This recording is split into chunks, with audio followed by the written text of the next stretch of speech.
Between 1800 and 1850, close to 20,000 mountain men pushed their way into the unexplored American wilderness. They battled through bone-cracking winters, long stretches of hunger, and life-or-death encounters with only a rifle, an axe, and pure grit to keep them alive. These were men who took on the harshest terrain in North America, relying on skills that most of us today wouldn't even know where to begin with. With nothing but their own strength and a handful of tools, they carved shelters out of the forest, cabins that could still be standing decades later. So, let's talk about what it actually took to build a cabin out here, completely from scratch, in the middle of nowhere.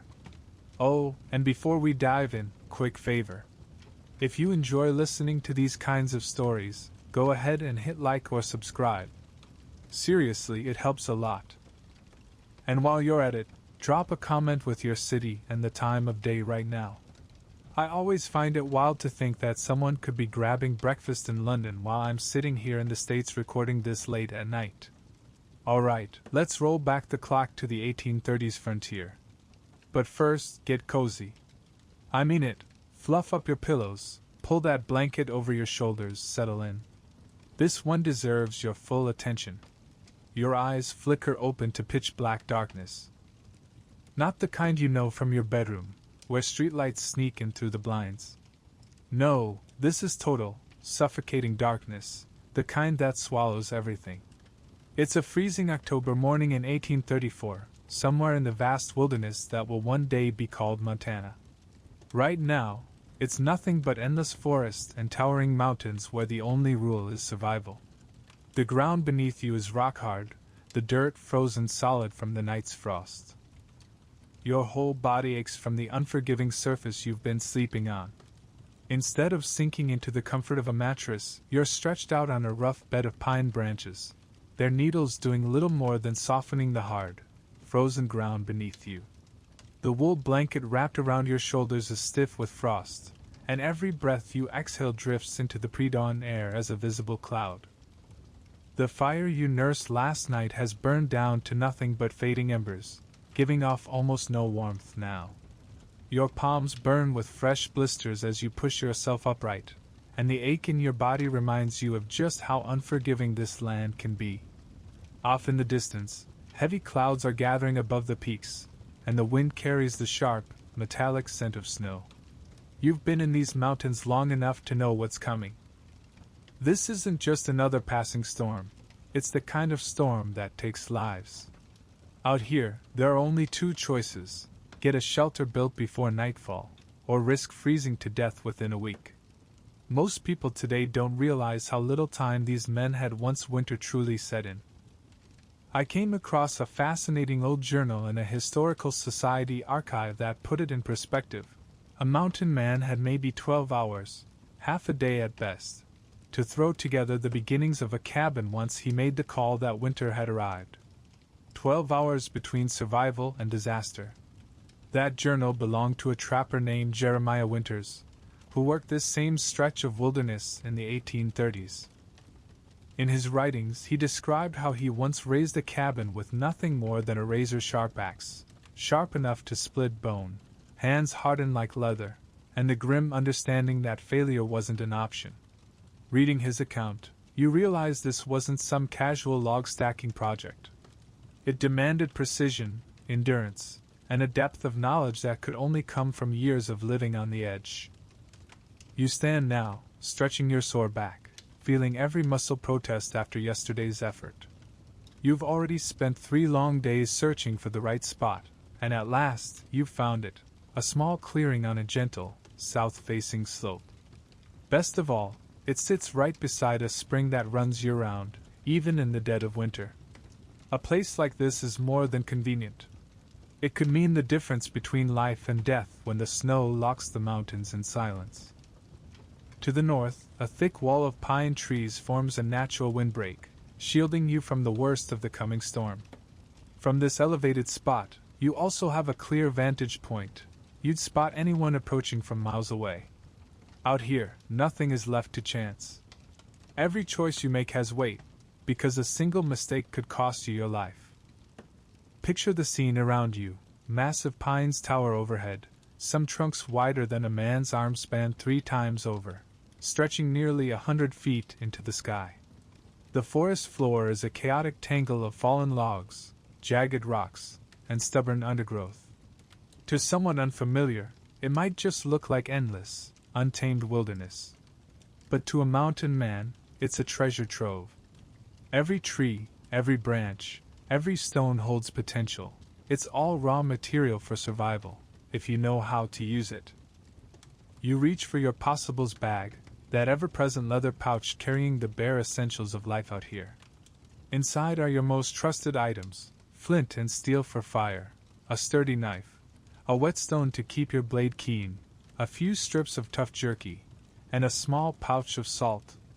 Just enough to get by. Nearby, your rifle rests against a tree, always within reach. And then there's your axe, the true lifeline of the frontier.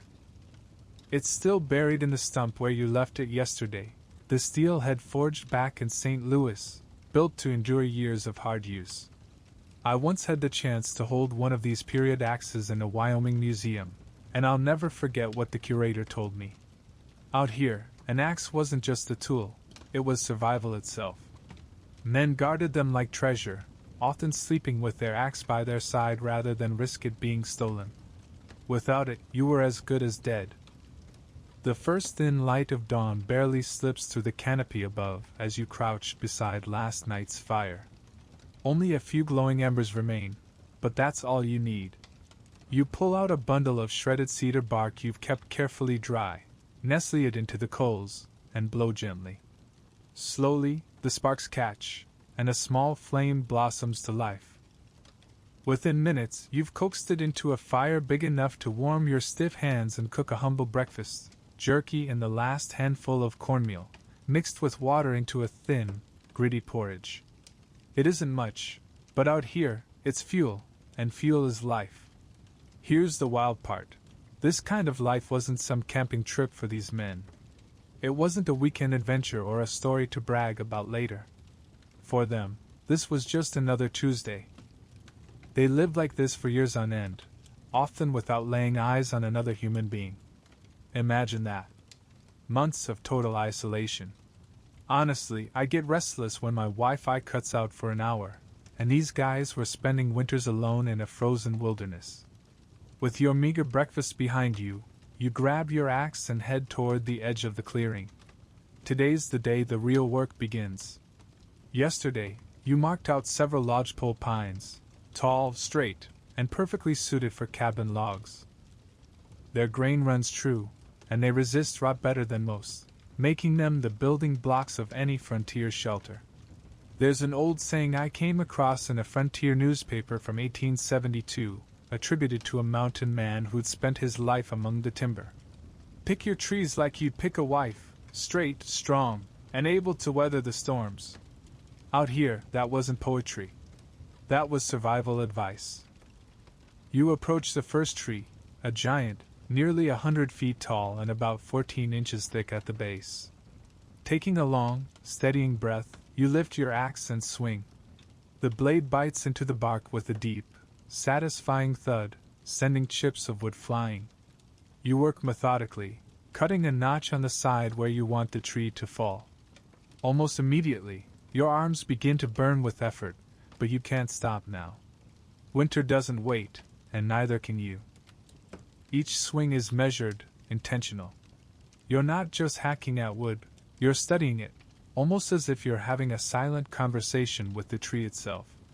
You read its lean, its balance, its subtle weight shifts, calculating exactly how and where it will land.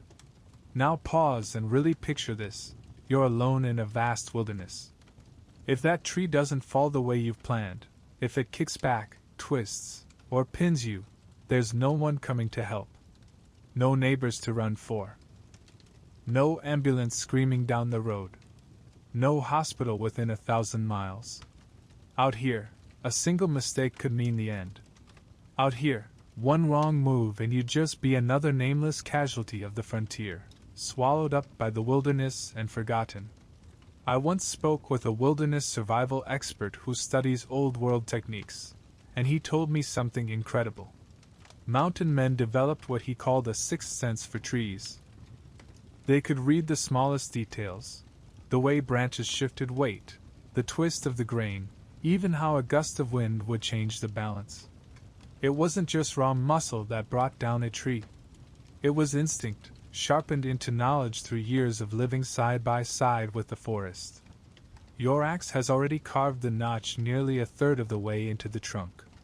Now it's time for the crucial step. You move around to the opposite side and begin cutting slightly higher than your first notch.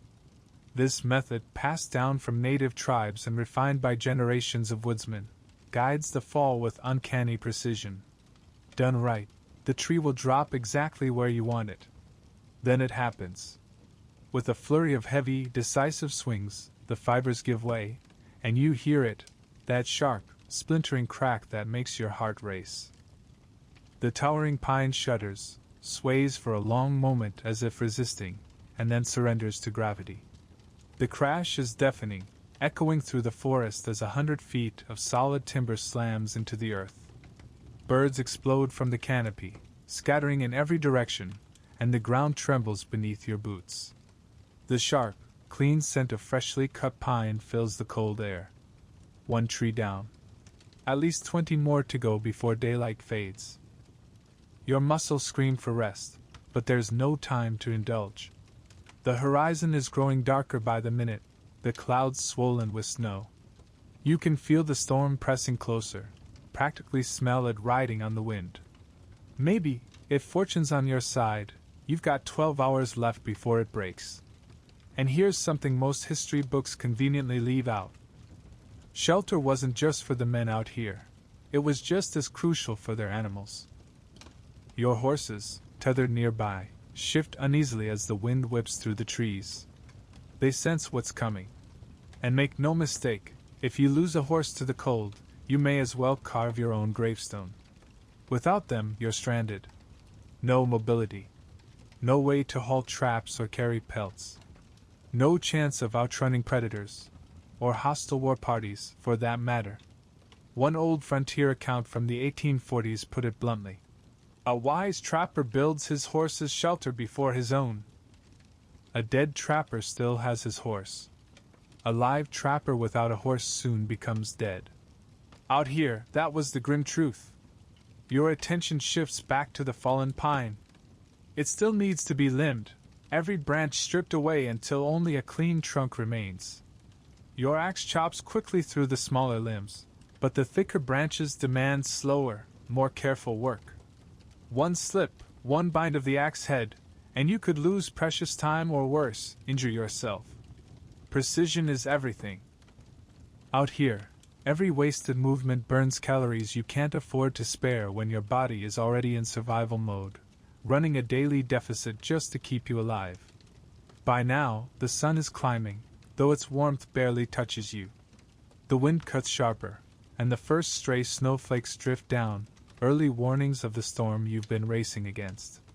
You speed up, working with grim determination, stripping the tree down to a bare log before moving on to the next marked pine. By midday, your hands are raw. The blisters from earlier have torn open, and blood seeps across your palms, slickening the axe handle with every swing. Pain surges with each grip, but you keep going. You have no choice.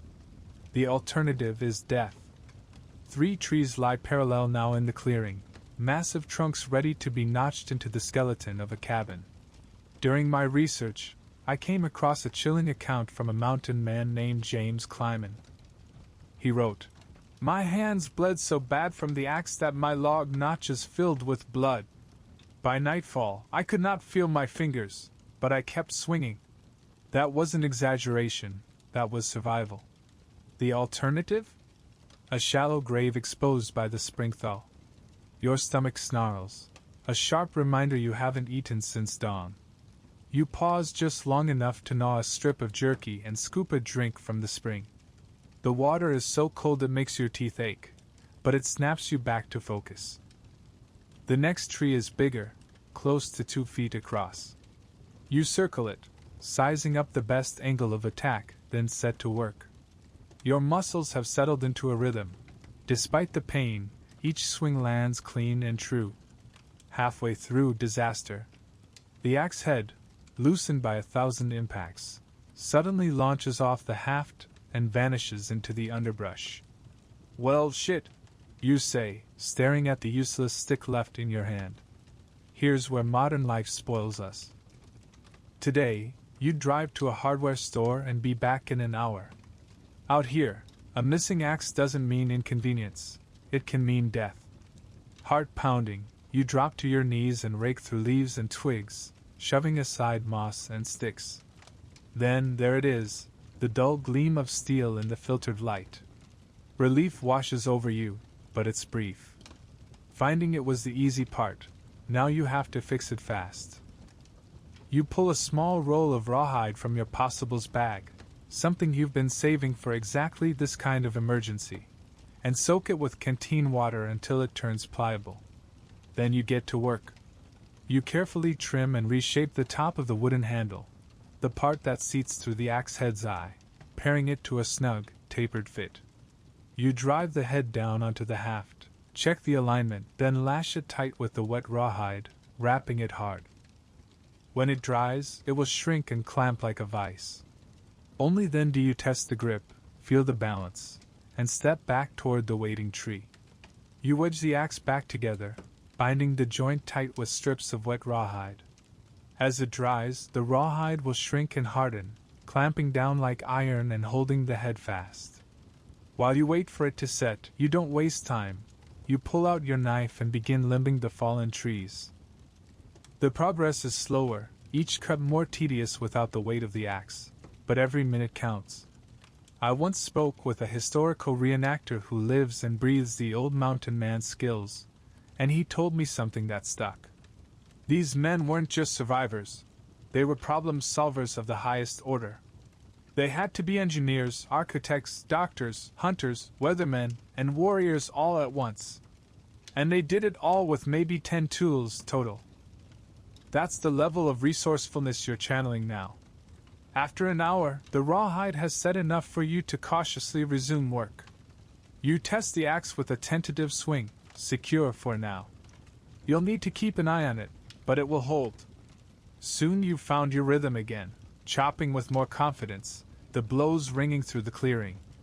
The hours slip away in a blur of wood chips and sweat. 4 trees down. Then 5. Then 6. By the time your shadow stretches long across the frozen ground, the sun is sliding behind the jagged peaks. The temperature plummets, and snowflakes begin drifting heavier, fat flakes swirling on the rising wind. Your body is beyond spent. Every muscle throbs with pain.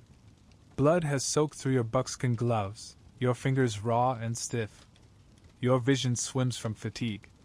The crude shelter of pine boughs that barely kept you alive last night won't stand a chance against what's coming now. You glance upward at the darkening sky, the storm pressing in. Breath hitches in your throat as you whisper into the emptiness. Just give me till morning.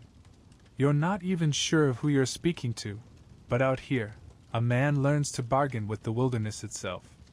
Maybe you're whispering to God, or maybe you're speaking to the mountains themselves.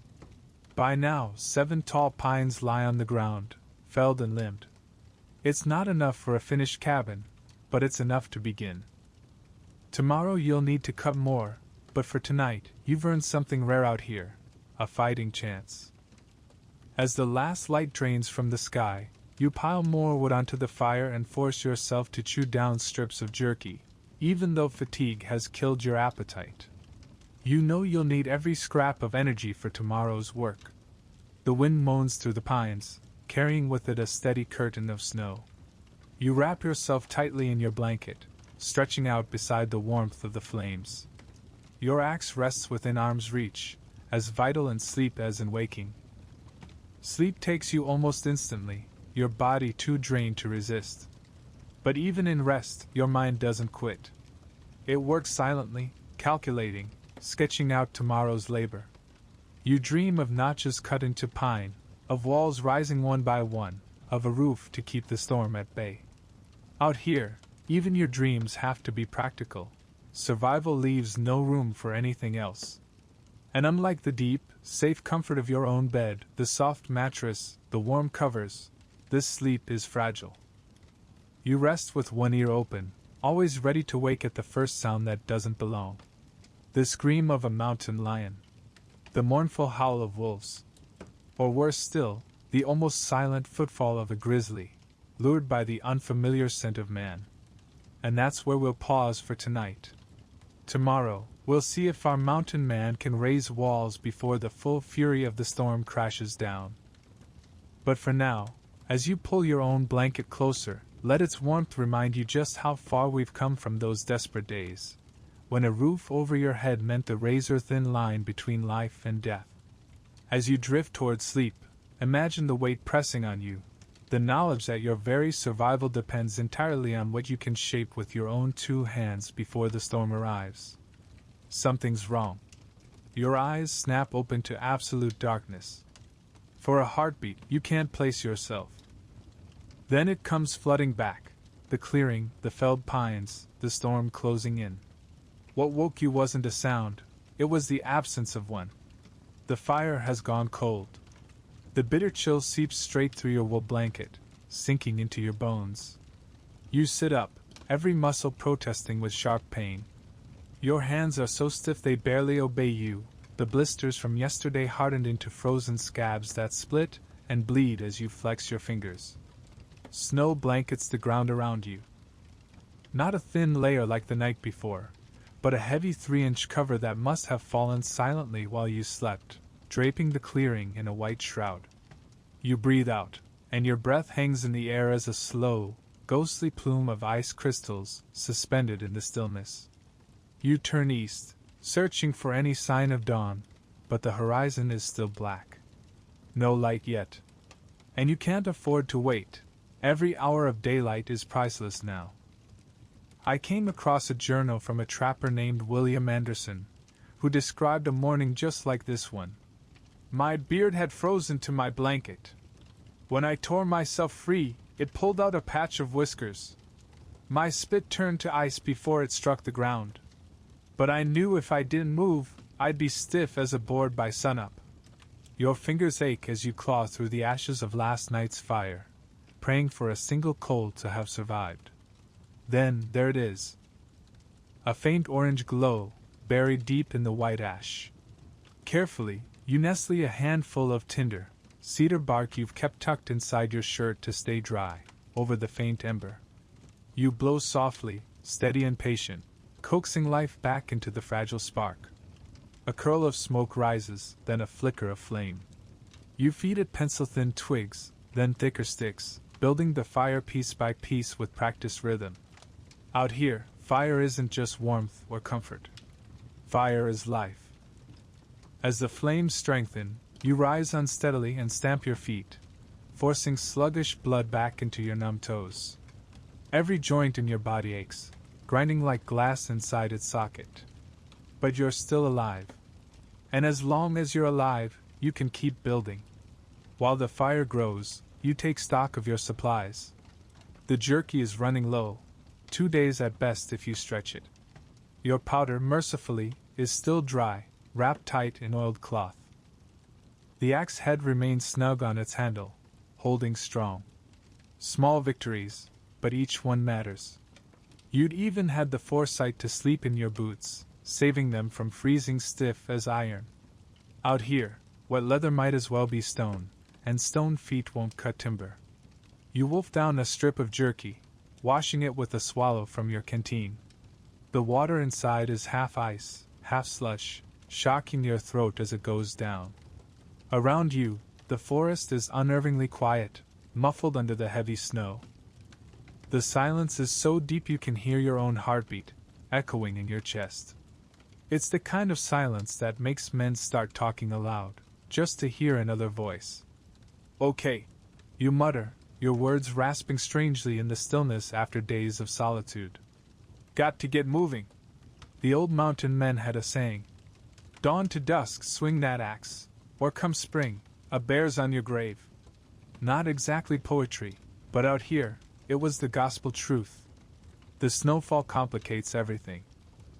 Before you can even touch the logs, you'll have to clear them of their icy covering. And when it comes time to cut more trees, that means trudging through drifts to find the right ones. But first things first, you need to start shaping the timber you already have.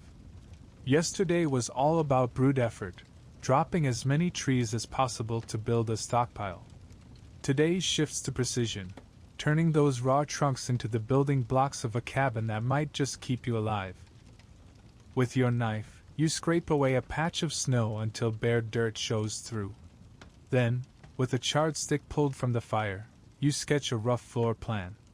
The cabin will be small, maybe 10 by 12 feet, barely more than a hut. Just enough space for a raised sleeping platform, a fireplace, and a narrow strip to move around in. Any larger and you'd never keep it warm. Out here, efficiency isn't a choice, it's survival. As the first gray wash of dawn filters through the pines, you gather your tools and step toward the nearest log. In an ideal world, you'd let the timber season for months, maybe a year, letting the moisture dry so the walls wouldn't shrink and shift later. But winter doesn't wait for seasoned lumber. You'll have to use green wood and deal with the consequences down the line. The first step is removing the bark. Bark is trouble. It traps moisture, invites insects, and rots fast. It has to go. You heft your axe and begin peeling away strips from one end to the other. Each stroke tears off thick chunks, exposing the pale, damp wood beneath. I once tried this myself at a living history museum in Colorado. The historian there laughed and said, "Most people don't realize debarking a single log can take hours. The old mountain men spent entire days just preparing their timbers before they could even start building. The work was slow, but it had a rhythm to it. You fall into the familiar rhythm, swing, scrape, move. Your muscles heat with emotion, and the sharp ache dulls into something you can tolerate. As the sun crests the eastern ridgeline, long shafts of gold cut through the trees, scattering across the snow. For a fleeting moment, the clearing looks almost magical, the white ground sparkling like it's been dusted with diamonds. Then a sharp gust slices through your buckskins, and the illusion breaks. Out here, beauty is just death dressed in a pretty mask. By mid-morning, you've stripped 3 logs bare. Your stomach growls angrily, but you push the hunger aside. There's no time for a full meal. Instead, you chew slowly on another strip of jerky, working the tough meat until it softens in your mouth, fueling your body just enough to keep working. Now comes the part that will make or break the cabin: notching. The corners of your walls will be locked together by these cuts, and if you get them wrong, the whole structure will be unstable, gaps for wind, snow, and cold to slip through. In these mountains, sloppy work isn't just a mistake, it's a death sentence. You've studied enough frontier cabins to know the technique to use: the saddle notch. It's simple, reliable, and manageable for one man working alone. The idea is straightforward. You carve a rounded groove at the end of each log, just deep enough to cradle the one that will sit above it. Done right, the logs will lock tight, forming a stable wall. Measuring is everything. You pace off the cabin's footprint once more, double-checking the dimensions, then drive stakes into the corners to mark the lines. The first log is heavy, but you drag it into place across the north edge of the clearing. Using your axe handle as a makeshift straight edge, you measure carefully, marking 2 points, one at either end, where the notches must go to receive the east and west wall logs. One mistake here, and the whole cabin will lean, warp, or collapse under snow. You steady yourself, grip the axe, and prepare to cut. With steady hands, you raise your axe and begin the first cut. A series of parallel chops at the marked point, 4 inches apart, 6 inches deep. Then, turning the blade, you carve out the wood between them, hollowing a rough trough. It's not elegant, but it doesn't have to be. It just has to cradle the next log securely, locking the wall into place. The sun climbs higher as you work, warming the clearing just enough to soften patches of snow. Your back runs slick with sweat despite the biting cold, and every so often you break to gulp water from the spring. The process is grueling, exacting. Each notch takes 20 minutes or more of deliberate effort. Measure, swing, chip, test. Over and over. Hold up a second. Let me paint this for you. You're standing in a lonely clearing ringed by towering pines. In the distance, mountains rise like enormous blue shadows against the sky. The fresh snow carpets everything in sight save for the trampled ring around your fire and the rough patches where you've been working. Your breath clouds thick in front of you. Your palms are raw and torn, streaks of blood smearing across the pale wood with every grip. Every few minutes you swipe at your eyes with a sleeve stiffened by frozen sweat. Above you, a hawk drifts in wide, lazy circles, riding invisible currents of air. Maybe it's curious. Maybe it's just waiting to see if this strange two-legged creature makes it. The only sounds are the rhythmic bite of axe into wood, your own ragged breathing, and once in a while, the far-off howl of a wolf echoing through the timberline. This is solitude. Not an hour without a phone, not a weekend off the grid. True isolation. No safety net. Just you, the endless mountains, and the brutal knowledge that if you fail, no one will ever know where you fell. By noon, the foundation is set. For heavy logs, cut, notched, and fitted into place, forming the first crude outline of a cabin. The foundation of your cabin is finally taking shape, a rough rectangle outlined in snow, for heavy logs fitted together at the corners. It's a start. But only a start. 7 trees down from yesterday won't come close to finishing the job. Looking over your progress, you figure you'll need at least 15 more just for the walls, plus extra for the roof and braces. So you sling your axe over your shoulder and trudge into the forest. Not every tree is worth the effort. You're looking for the right ones, straight, minimal taper, ideally about a foot thick. Pine is best, easy to work, resistant to rot, and abundant here in the high country. I once spoke with a forestry expert who studied the remnants of old mountain men cabins. He told me something remarkable. Those men were incredibly selective. Out of 100 trees, they'd know instantly which 5 were worth cutting. They weren't just chopping wood. They were craftsmen, reading the grain, the lean, the life of each tree before ever lifting an axe. And now you see one. A perfect lodgepole pine. 14 inches at the base, arrow straight, its trunk clear of branches for the first 20 feet. You study the ground around it, making sure there's a safe path for the fall, then set your feet and raise your axe. Your swing feels sharper today, more efficient. The practice of yesterday has honed you. You drive the blade in at an angle, cutting a clean wedge-shaped notch on the fall side. Chips fly, each stroke biting deeper into the wood. Then you circle to the opposite side and start a slightly higher horizontal cut, guiding the fall. The great pine groans under its own weight, the fibers stretching, splitting. You step back, eyes on the crown as the tree shivers in place. A heartbeat of silence. Then, sharp, violent crack. The pine begins its descent, groaning as it tips, branches ripping through the air with a sound like fabric tearing. It falls true, exactly where you aimed it, crashing down through smaller saplings before slamming into the ground with a thunderous impact. Snow bursts skyward in a glittering puff, then drifts slowly back down to earth. 1 tree down. Many more to go. The hours settle into a rhythm, fell, limb, debark, repeat. Your body grinds through the motions almost on autopilot, while your mind drifts far from the clearing. You picture the warm glow of trading posts along the Missouri, barrels of whiskey stacked beside roaring hearths. You think of St. Louis, its noise, its chaos, women in calico dresses passing in the streets.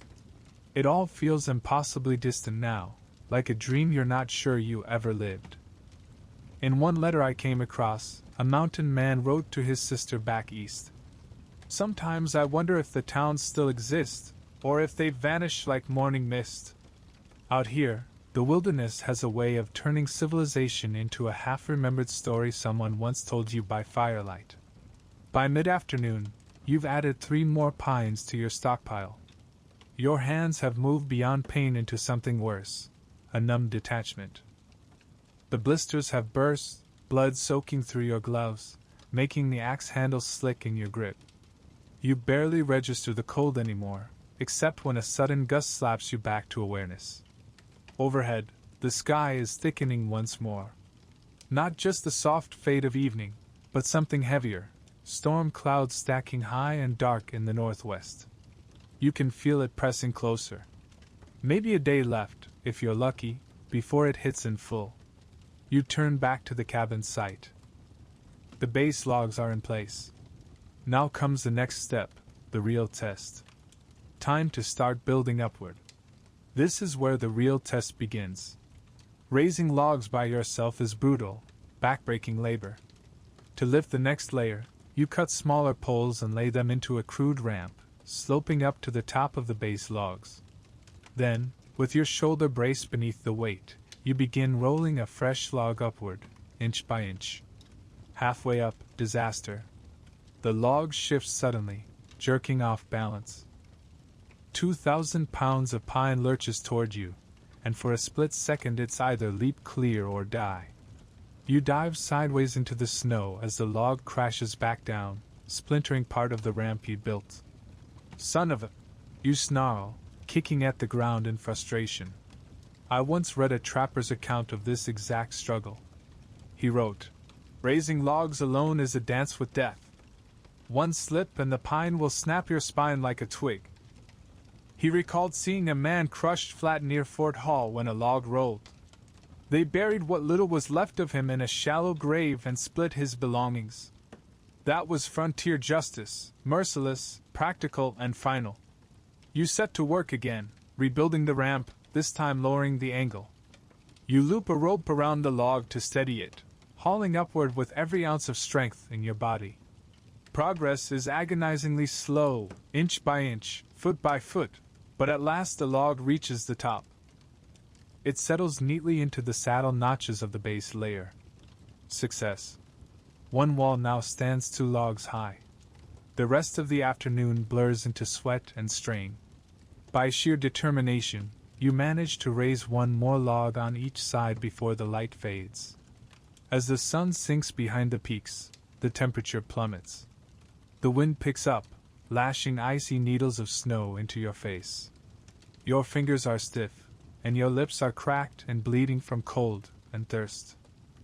When you finally stop, your legs nearly give out beneath you. The cabin is beginning to take shape, just a rough rectangle of logs stacked too high. But already you can see the outline of what will, hopefully, become your sanctuary against the long winter ahead. The problem is it's nowhere near finished. At your current pace, you'll need at least 3 more days before it's even remotely livable. The question gnaws at you, will the storm give you that much time? You drag yourself to the fallen trees and gather armfuls of branches for fuel, piling them high until your fire roars back to life. Tonight promises to be colder than the last, and every flicker of warmth is worth its weight in gold. By the flames, you strip off your gloves and steady your hands. They're wrecked. Blisters layered on blisters, some burst and oozing, others swollen and tender. Cuts and splinters crisscross your palms, the raw skin stained with dirt and dried blood. You tip a little precious water over them, hissing at the sting as grime runs away in streaks. Then you hold them close to the blaze, welcoming the sharp, burning pain as feeling creeps back into your fingers. Your muscles quiver uncontrollably with exhaustion. Hunger gnaws at your belly like an animal, but you force yourself to ration. Just a thin strip of jerky to keep your strength from collapsing entirely. When that's gone, you'll have no choice but to hunt, but that's tomorrow's problem. Tonight, survival is enough. Darkness closes over the forest like a heavy blanket. You pull your own rough wool tight around your shoulders and stretch out by the fire. The ground is hard, your body aches in every joint, but none of it matters. You're too spent to care. Sleep drags you under before you can even shift to find comfort. Sleep takes you almost instantly, dragging you into blackness. But even in rest, your mind refuses to be idle. It works quietly in the background, sorting problems, planning tomorrow's labor, how to raise the walls higher, how to cut the gable ends, how to fashion a roof strong enough to bear the weight of mountain snow. Out here, even your dreams must be practical. The wilderness doesn't care about your hopes or fears. The only currency it respects is preparation and grit. As you sink deeper, snow begins to fall again. Silent. Relentless. It covers everything: the logs you've cut, the tools by your fire, even your tracks. By morning, the clearing will be wrapped in a new white shroud, erasing all evidence of the day's toil. Unlike your warm bed at home, with its soft pillows and steady temperature, this sleep is thin, fragile. One ear is always tuned to the night, one hand never far from your rifle. But even so, you've survived another day. And in the wilderness, that alone counts as victory. The wall of logs behind you is slowly rising, each layer a testament to human determination against the indifference of nature.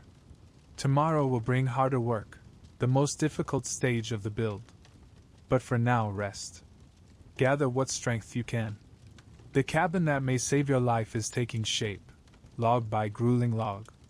Then, a sound. Your eyes snap open, though you keep your body still. Not the wind. Not an animal. Something else. There it is again, the unmistakable crunch of a moccasin pressing into snow. Someone is approaching your camp. Your hand slides silently to your rifle, fingers curling around the cold iron of the barrel. Out here, unannounced visitors are almost never good news. It could be Blackfoot warriors, fierce fighters who've already sent more than a few trappers to their graves in these mountains. Could be claimed jumpers, prowling for any excuse to take what little you've scraped together. Could even be a rogue grizzly, though by now most should be deep in their dens. The footsteps stop. A pause. Then, clear as day, a rough human voice calls out. "Hello, the camp?" Coming in friendly. You sit up slowly, rifle at the ready but barrel low. Your voice cuts across the stillness. "Show yourself." Two figures step from the tree-line, their breath curling in the icy morning air. Both wear buckskins darkened from years of use, rifles slung at the ready, axes strapped to their belts. Trappers, no doubt. The taller one is lanky, with a gray beard spilling down his chest.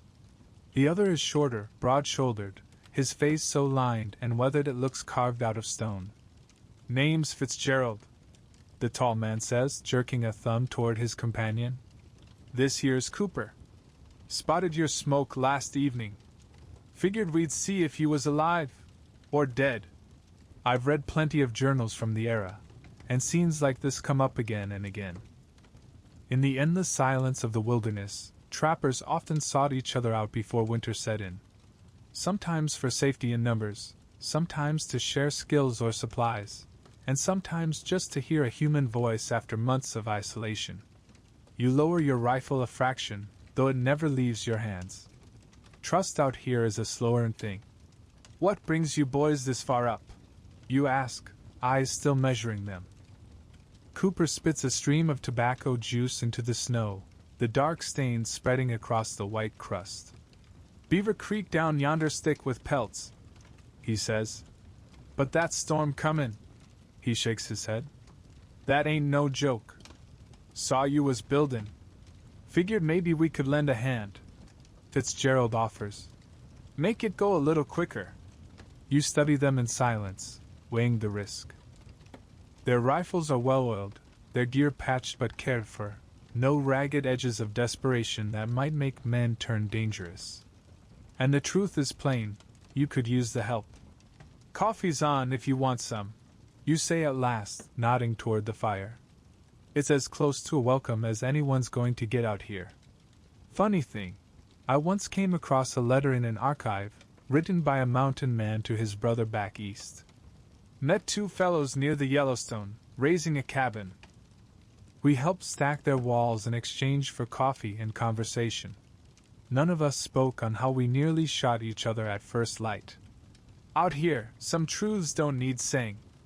Fitzgerald and Cooper settled by your fire. their breath steaming as they wrap chilled hands around the tin cups you hand over. The brew is bitter, boiled thin from grounds that have already seen more than their fair share of water, but it's hot, and hot, out here, is a luxury worth more than gold. As the dawn spreads fully across the clearing, you size up your new companions. Both wear the lean, hard look of men who've survived more winters than they care to count. Their buckskins are patched and sweat-stained, their faces windbent and carved with deep lines. But it's their eyes that matter most, sharp, steady, always scanning. Eyes that know how to spot danger before it spots them. That counts for something. That's a good start you've got there, Fitzgerald says, nodding toward the half-built skeleton of your cabin. But them walls need to be higher before that storm hits proper. Cooper just grunts, but it's agreement enough. Reckon we can get it done today if we all pitch in? Fitzgerald asks. You're not a man who trusts easy, but out here survival trumps suspicion. 3 men working together can do in a single day what would take you 3 days alone. Got tools for all of us? You ask, still cautious. Cooper pats the axe at his belt with a grunt. Never go anywhere without old Betsy. Fitzgerald stretches his lanky frame and rises, brushing snow from his buckskins. Well then, he says, let's get to it. Daylight's burnin'. I once interviewed a historian at the Wyoming Historical Society who told me these kinds of temporary partnerships were often the difference between life and death. Men who normally competed over traplines or hunting grounds would come together to build cabins, run hunts, or fight off hostiles.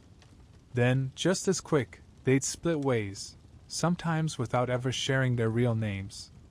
With Fitzgerald and Cooper added to the mix, the work takes on a whole new rhythm. Turns out, Fitzgerald has put up more than a few cabins in his time. He watches you notch a log, then shakes his head with a thin smile. See, you don't want to cut straight across, he says, stepping in with his axe. He demonstrates, carving out a rounded groove. You round it like this, so the log above sits snug. Keeps the wind from whistling through. His method, what he calls the saddle notch, leaves a curved depression at the end of each log, perfectly cradling the one above. Simple, but ingenious. The kind of refinement that only comes from years of swinging steel in the cold. Meanwhile, Cooper proves to be a brute force of nature. Stocky, shoulders like an ox, he rigs a lever system out of spare poles, using them as makeshift fulcrums. With a grunt and a heave, he lifts pine trunks you would have struggled half a day to raise alone. What was once backbreaking solo work becomes a steady, almost mechanical process under his system. Learned this trick from the Frenchies down on the Mississippi. Cooper grunts as he throws his weight into the lever, heaving a log into place that would have cost you hours of backbreaking struggle. Work smarter, not harder. The morning blurs into a rhythm of sweat and steel. Logs that once would have taken you an entire day to wrestle into place are now stacking up every hour. The walls climb quick, 3 logs high, then 4. Your rectangle of timber slowly transforming into something that actually resembles shelter. During a short water break, Fitzgerald squints at the rising walls. You planning on a fireplace? East wall, you reply, pointing toward the creek. Figured I'd haul up rocks from the bed. He nods, approving. Smart. Best to leave the opening now, save you the work of cutting through later. You realize you'd been so focused on stacking walls that you hadn't even thought that far ahead. He's right, though. It's easier to build around the space than to hack it open afterward. Want to hear something wild? During an archaeological dig at an old trapper's cabin site in Wyoming, they found the fireplace foundation stuffed with more than stone, buffalo bones, elk antlers, even scraps of horn. The trapper had used whatever material was at hand. Frontier ingenuity in its purest form. By midday, your crew has found its rhythm. Cooper fells and limbs with brute strength. You debark and rough-notch the logs. Fitzgerald handles the precision cuts and directs placement like a seasoned foreman. Together the walls rise, 5 logs high now, towering taller than a man. But the sky has gone darker still, clouds rolling thick and heavy overhead. The wind sharpens, carrying with it the bitter, unmistakable scent of snow. Fat flakes drift lazily at first, then begin falling faster, more insistent. The storm has found you. She's coming on faster than I figured, Cooper mutters, his eyes narrowing at the sky. Fitzgerald gives a grim nod. 5 hours of daylight, maybe less. We've got to drive these walls to full height and start the roof, or everything we've done is wasted. The word roof sinks in heavier than the falling snow. You've been so focused on raising the walls that you haven't fully considered the structure above them. A proper pitched roof means ridge beams, rafters, and notching more complex than anything you've tackled so far. Ever built a roof before? Fitzgerald asks, like he's plucked the doubt right out of your head. You shake your head. First cabin. He spits into the snow and smirks without humor. Hell of a time to learn. But don't worry, we'll get you squared away. By now the snowfall has thickened, the flakes coming harder, sticking to your hair and shoulders, melting cold down your collar. You ignore it. You ignore everything except the rhythm of labor. Your hands, already shredded from days of work, open and bleed again, but you barely feel it anymore. There is no pain, no cold, just the endless repetition. Another log, another notch, another wall stacked higher against the storm. Cooper pauses long enough to chew another plug of tobacco, squinting critically at the rising walls. We'll need a ridge beam, solid one, and rafters running down from it. Fitzgerald raises his axe and points toward the treeling. That one there. Tall pine. Straight. Longer than the cabin. The three of you set on it together, a massive trunk nearly 2 feet thick at the base. Cooper and Fitzgerald work in tandem, axes biting from opposite sides, ships flying in great white-flecked bursts.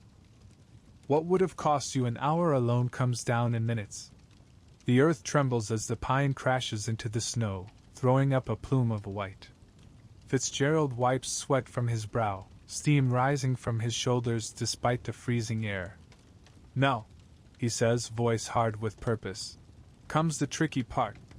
We need to get this big bastard on top of those walls. I spent a week once with a historical reconstruction team in Montana, watching how they tackled the same problem. The expert told me, without cranes or pulleys, the old mountain men leaned on pure physics and raw muscle. Their solution was called a dead man, a heavy log buried in the ground, set perpendicular to the cabin. It became an anchor point for ropes and levers, giving them the leverage to raise beams that should have been impossible for 3 men alone. Cooper eyes the site, then points with his axe. There. 20 feet out. We dig deep, bury a log halfway, lash the ridge to it.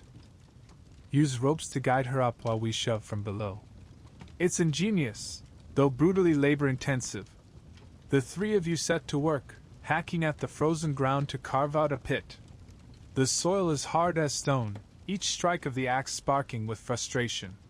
Ground's harder than a heart. Cooper grunts, sweat freezing on his brow. Your experience with hearts is extensive, I take it? Fitzgerald replies, bone dry. Cooper shoots him a glare, then lets out a laugh, a rusty and used sound, like an old hinge finally swinging free. More in yours, you skinny bastard.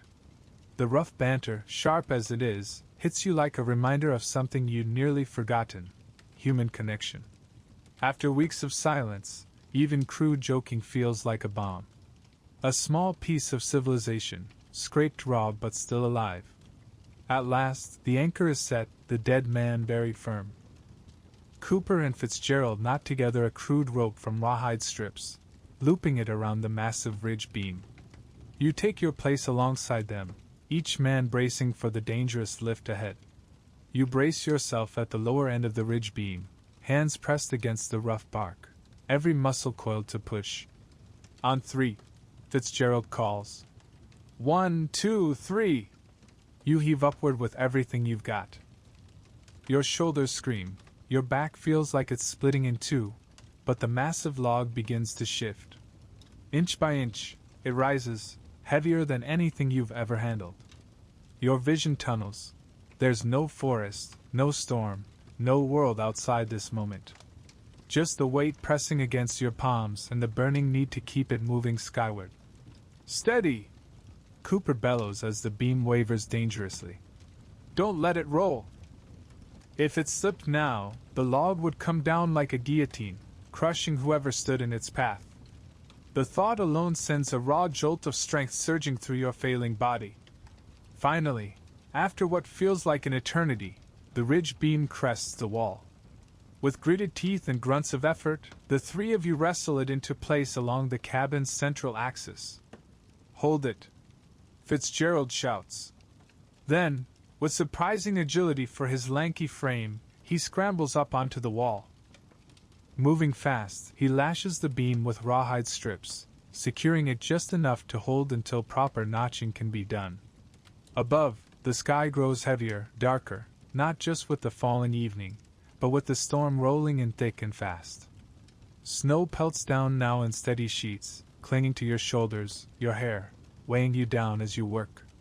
Need to get them rafters up before full dark.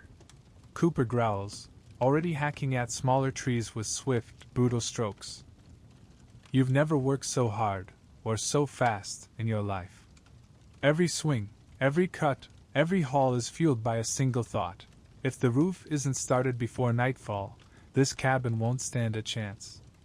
Under Fitzgerald's direction, you and Cooper set to work cutting rafters, slender logs, maybe 6 inches thick, angled from the ridge beam down to the top of the walls. Each one has to be notched at both ends, snug at the ridge and tight at the wall top, or else it'll slide out of place. It's painstaking work, made harder by failing light and snow coming harder with every minute. I once asked a historian how mountain men managed labor like this in such brutal conditions. He told me plain, they didn't wait for good weather. If a storm was bearing down, and you didn't have shelter, you worked through snow, sleet, rain, whatever the wilderness threw at you. Men who couldn't, or wouldn't, push through simply didn't live long enough to write journals or leave stories behind. By the time darkness presses in, the frame is standing. Ridge beam, rafters, together they form a crude but sturdy A-frame. It isn't finished. You'll need cross pieces, proper covering, and eventually a chimney to make it safe. But for tonight it's enough. Tomorrow you can finish it, storm or no storm. That'll hold, Fitzgerald says, eyeing the work with satisfaction. Still needs skin, but it'll keep the worst of the snow off. Inside, Cooper has already built a fire on the cabin's dirt floor. Without a chimney, the smoke hangs heavy, filling the upper half of the space and burning your eyes, but it's still better than facing the storm outside. Might get a bit smoky, Cooper mutters with a half-grin, but better and freezing solid. The three of you hunker down inside the half-finished shell, backs to the rising walls, firelight flickering against rough pine. Cooper pulls a battered flask from inside his buckskins and passes it around. The whiskey burns hot in your chest, stronger than any blanket. For the first time in days, you feel the edge of the cold soften. The whiskey burns like fire as it slides down your throat, but the warmth that follows spreads through your weary body like a blessing. Not bad for a day's work, Fitzgerald says, glancing up at the roof frame silhouetted against the night. Snow drifts down between the rafters, hissing as it melts in the heat from the fire.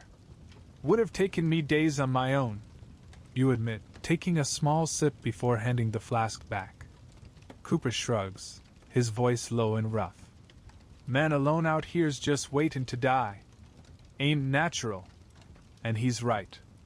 Even the most independent of mountain men weren't built for endless solitude. Too much isolation erodes the spirit, gnaws at the mind until a man forgets who he is. I once read a letter from a trapper to his wife back east. Today 2 strangers helped me build my winter cabin. Tomorrow they'll be gone, and I may never see them again. But for one day, I remembered what it was to be part of mankind. Not just a solitary animal scratching in these mountains, By the time full darkness settles, the storm is raging. The wind howls through the unfinished roof, but the log walls blunt the worst of it. Firelight dances across rough pine, casting tall, shifting shadows. For the first time in weeks, you feel something close to safe. "You got a name?"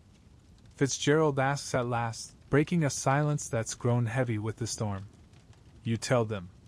He nods once, satisfied. "Well," he says, "you picked a hell of a spot for your first cabin. Good water. Good timber. North wind won't gut you here. You just might make it through the winter." Coming from a veteran mountain man, that's no small praise. Out here, words like that carry more weight than gold. Cooper digs into his possibles bag and pulls out a strip of dried venison, darker and tougher than your jerky. With his knife, he saws it into 3 equal chunks and hands them around. It's like chewing bark, but it fills your belly, and more than that, it's food you didn't have to scavenge yourself. Out here, that alone makes it taste better. "Storm will blow itself out in a day or 2, Cooper says around a mouthful. "We'll get that roof skinned tomorrow. Maybe even start on your fireplace if there's time." Before you can stop yourself, the question slips out. "Why are you helping me?" The 2 men trade a glance. Then Cooper shrugs and answers flatly. "Same reason anyone does anything out here. Self-interest." He tears another bite of venison. "Next time might be us needs help. Way it works." Fitzgerald nods in agreement. "Mountain law. Today you. Tomorrow me. Simple as that." And it is. Out here, where death stalks every mistake, cooperation isn't charity. It's insurance. The fire snaps, sparks spiraling upward toward the rafters before vanishing into the night. Outside, the world has vanished into a white void, snow and darkness swallowing everything.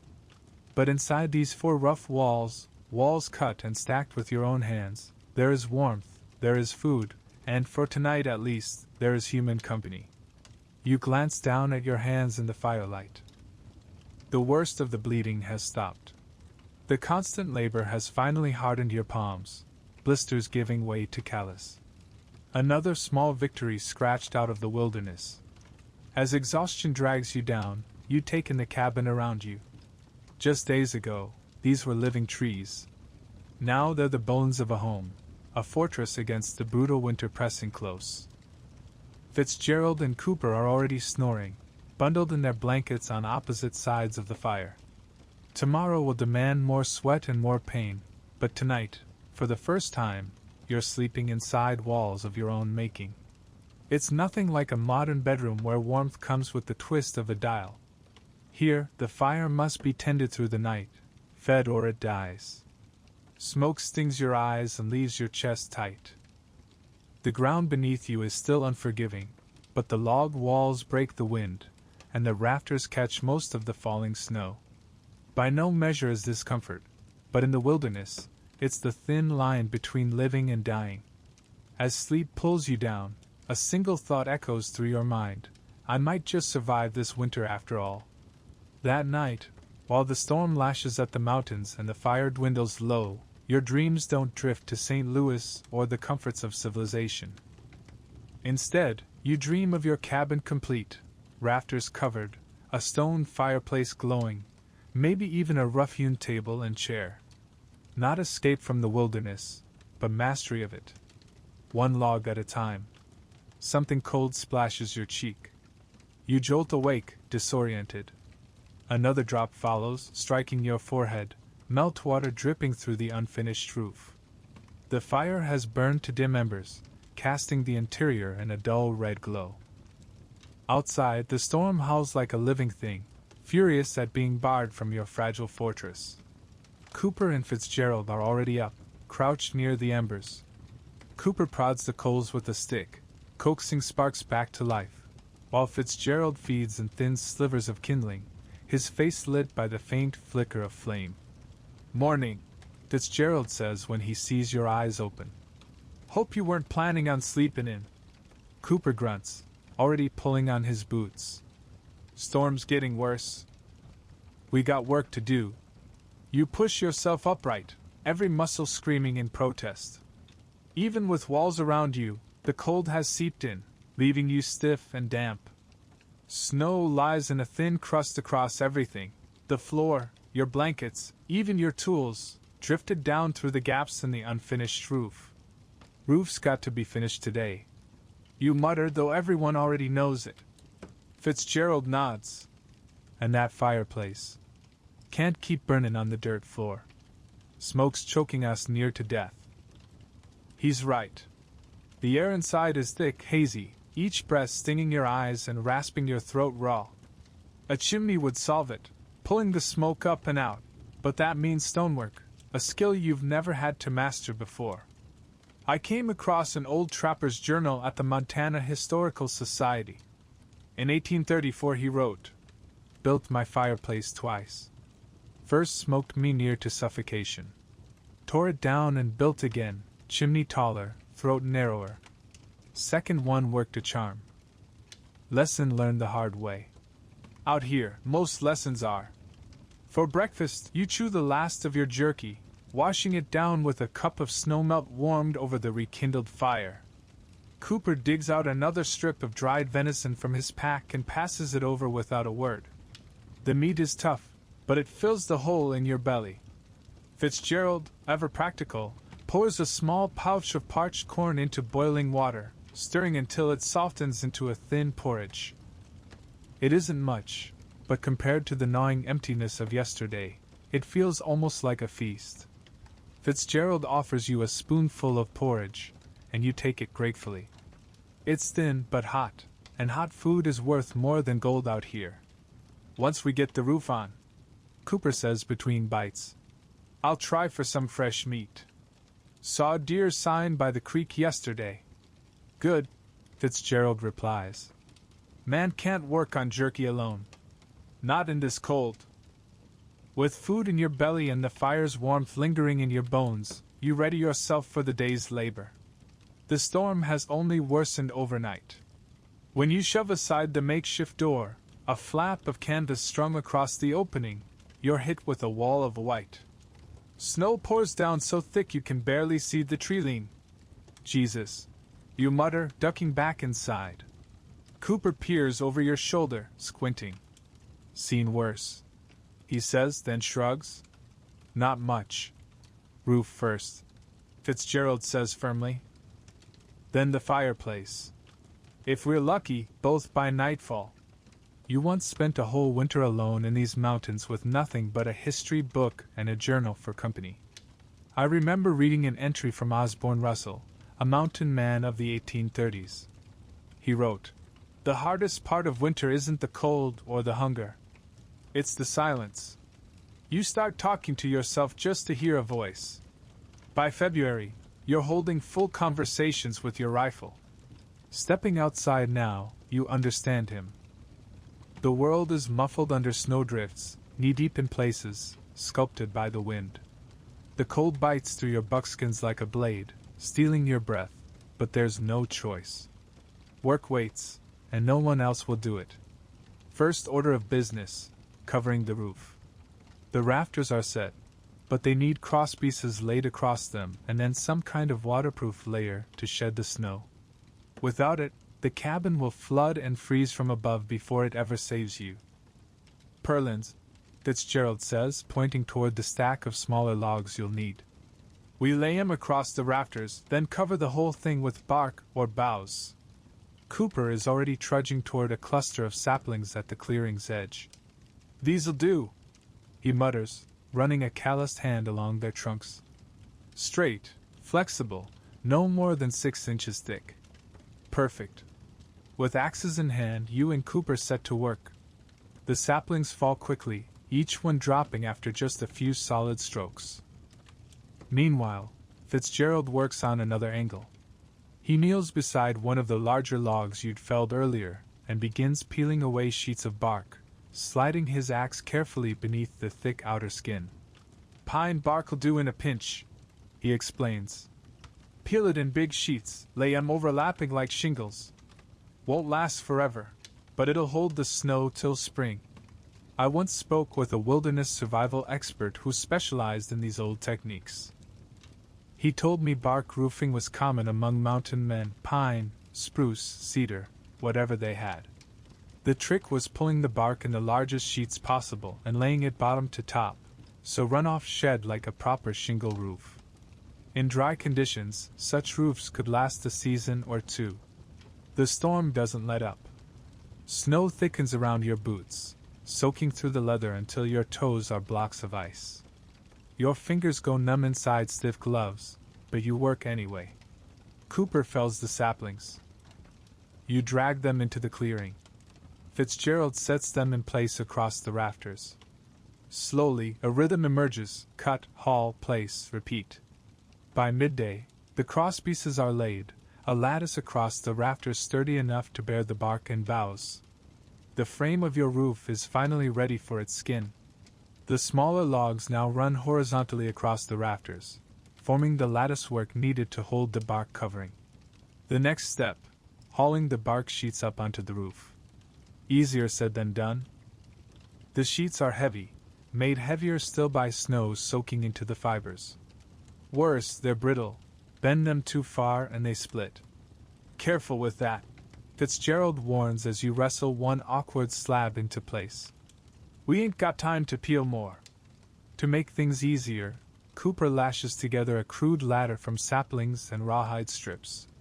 With it, Fitzgerald climbs onto the slick framework above, balancing on the purlins while you and Cooper work from below, passing the bark upward. The job is slow, nerve-wracking. Fitzgerald teeters on the snow-slick beams, his boots scrabbling for purchase on the narrow logs. One wrong step and he'd tumble 8 feet to the cabin floor below. Pass that big piece, he calls down, motioning toward a sheet nearly 6 feet long. You and Cooper heft it together, fighting both its dead weight and the gusting wind that claws at it like an enemy determined to rip it from your hands.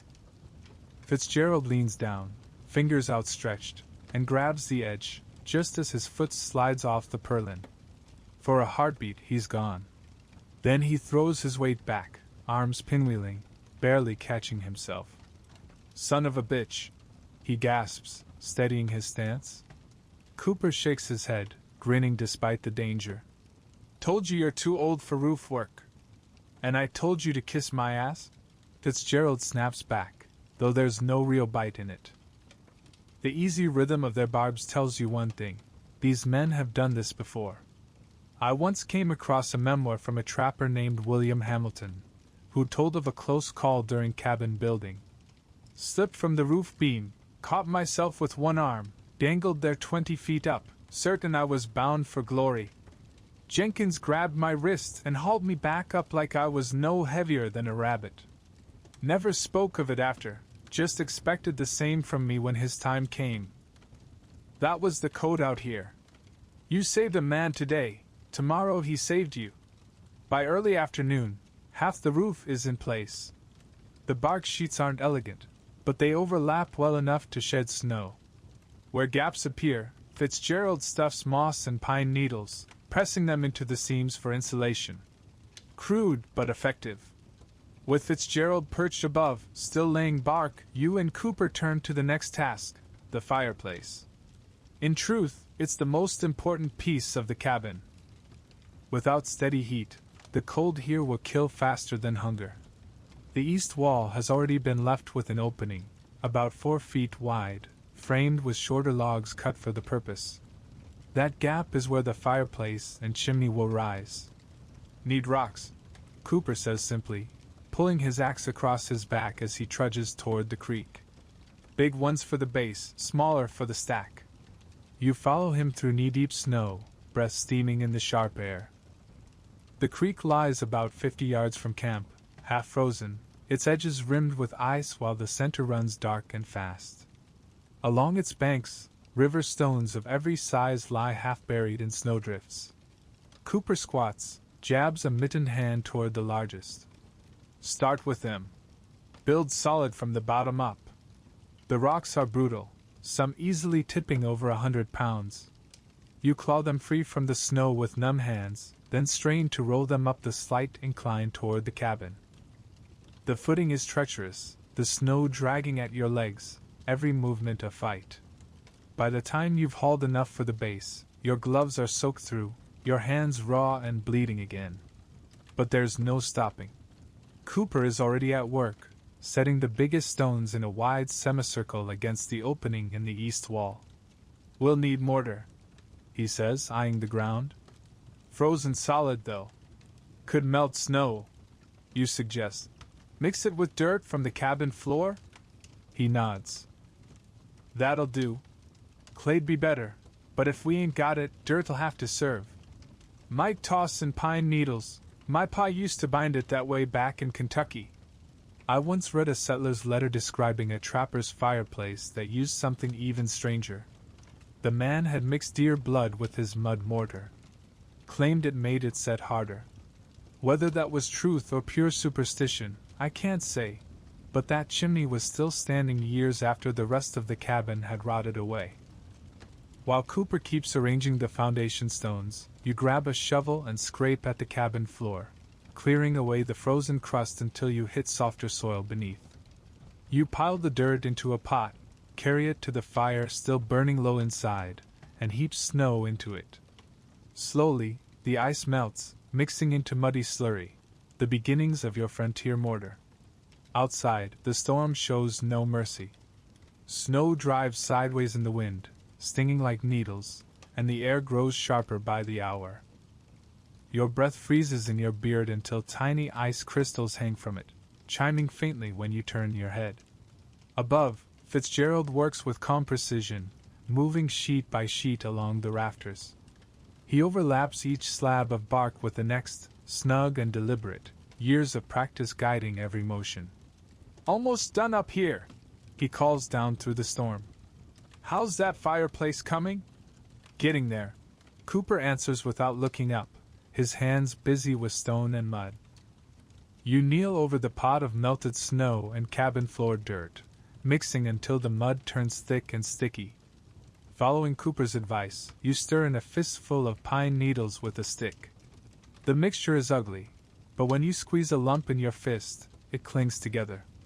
"That'll do," Cooper grunts as you bring it over. He scoops up a handful and begins packing it into the cracks between stones, sealing the gaps with crude but effective mortar. The base of the fireplace takes shape, a half-circle of broad, flat rocks extending 2 feet into the cabin. On top of it, Cooper begins stacking smaller stones, each one locked in place with mud. "Need a good, deep firebox," he explains as he works. "Heat'll bounce off the back wall, radiate into the room. Make it too shallow, and all your warmth goes straight up the chimney." I once spoke with a historical reconstruction specialist who explained the same principle. Mountain men learned, usually through painful trial and error, that the back wall of a fireplace had to tilt forward as it rose. That angle pushed the heat outward instead of wasting it. Build it wrong and you froze. Build it right and you lived. That angled back wall reflects heat into the room, a principle still used in fireplaces today. By afternoon, the 3 of you fall into a steady rhythm. Cooper lays stone upon stone, building the fireplace higher. You keep the mud coming, mixing melted snow with dirt and pine needles, fetching more rocks from the frozen creek.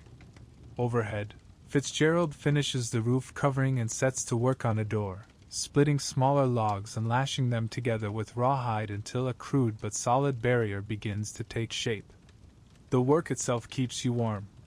But the moment you stop, the cold slams back into your body. Your feet are blocks of ice inside soaked boots, and your fingers are so numb you can barely grip the stones you're hauling. "How long you been out here?" Cooper asks suddenly, his voice breaking the silence. 3 months, you say. "Came up from Fort Union in August." He nods once. "First winter in these mountains?"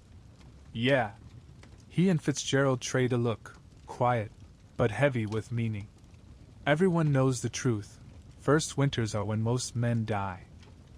"You're doing all right," Fitzgerald says at last. Coming from him, The words feel like high praise. Picked a good spot. Building solid.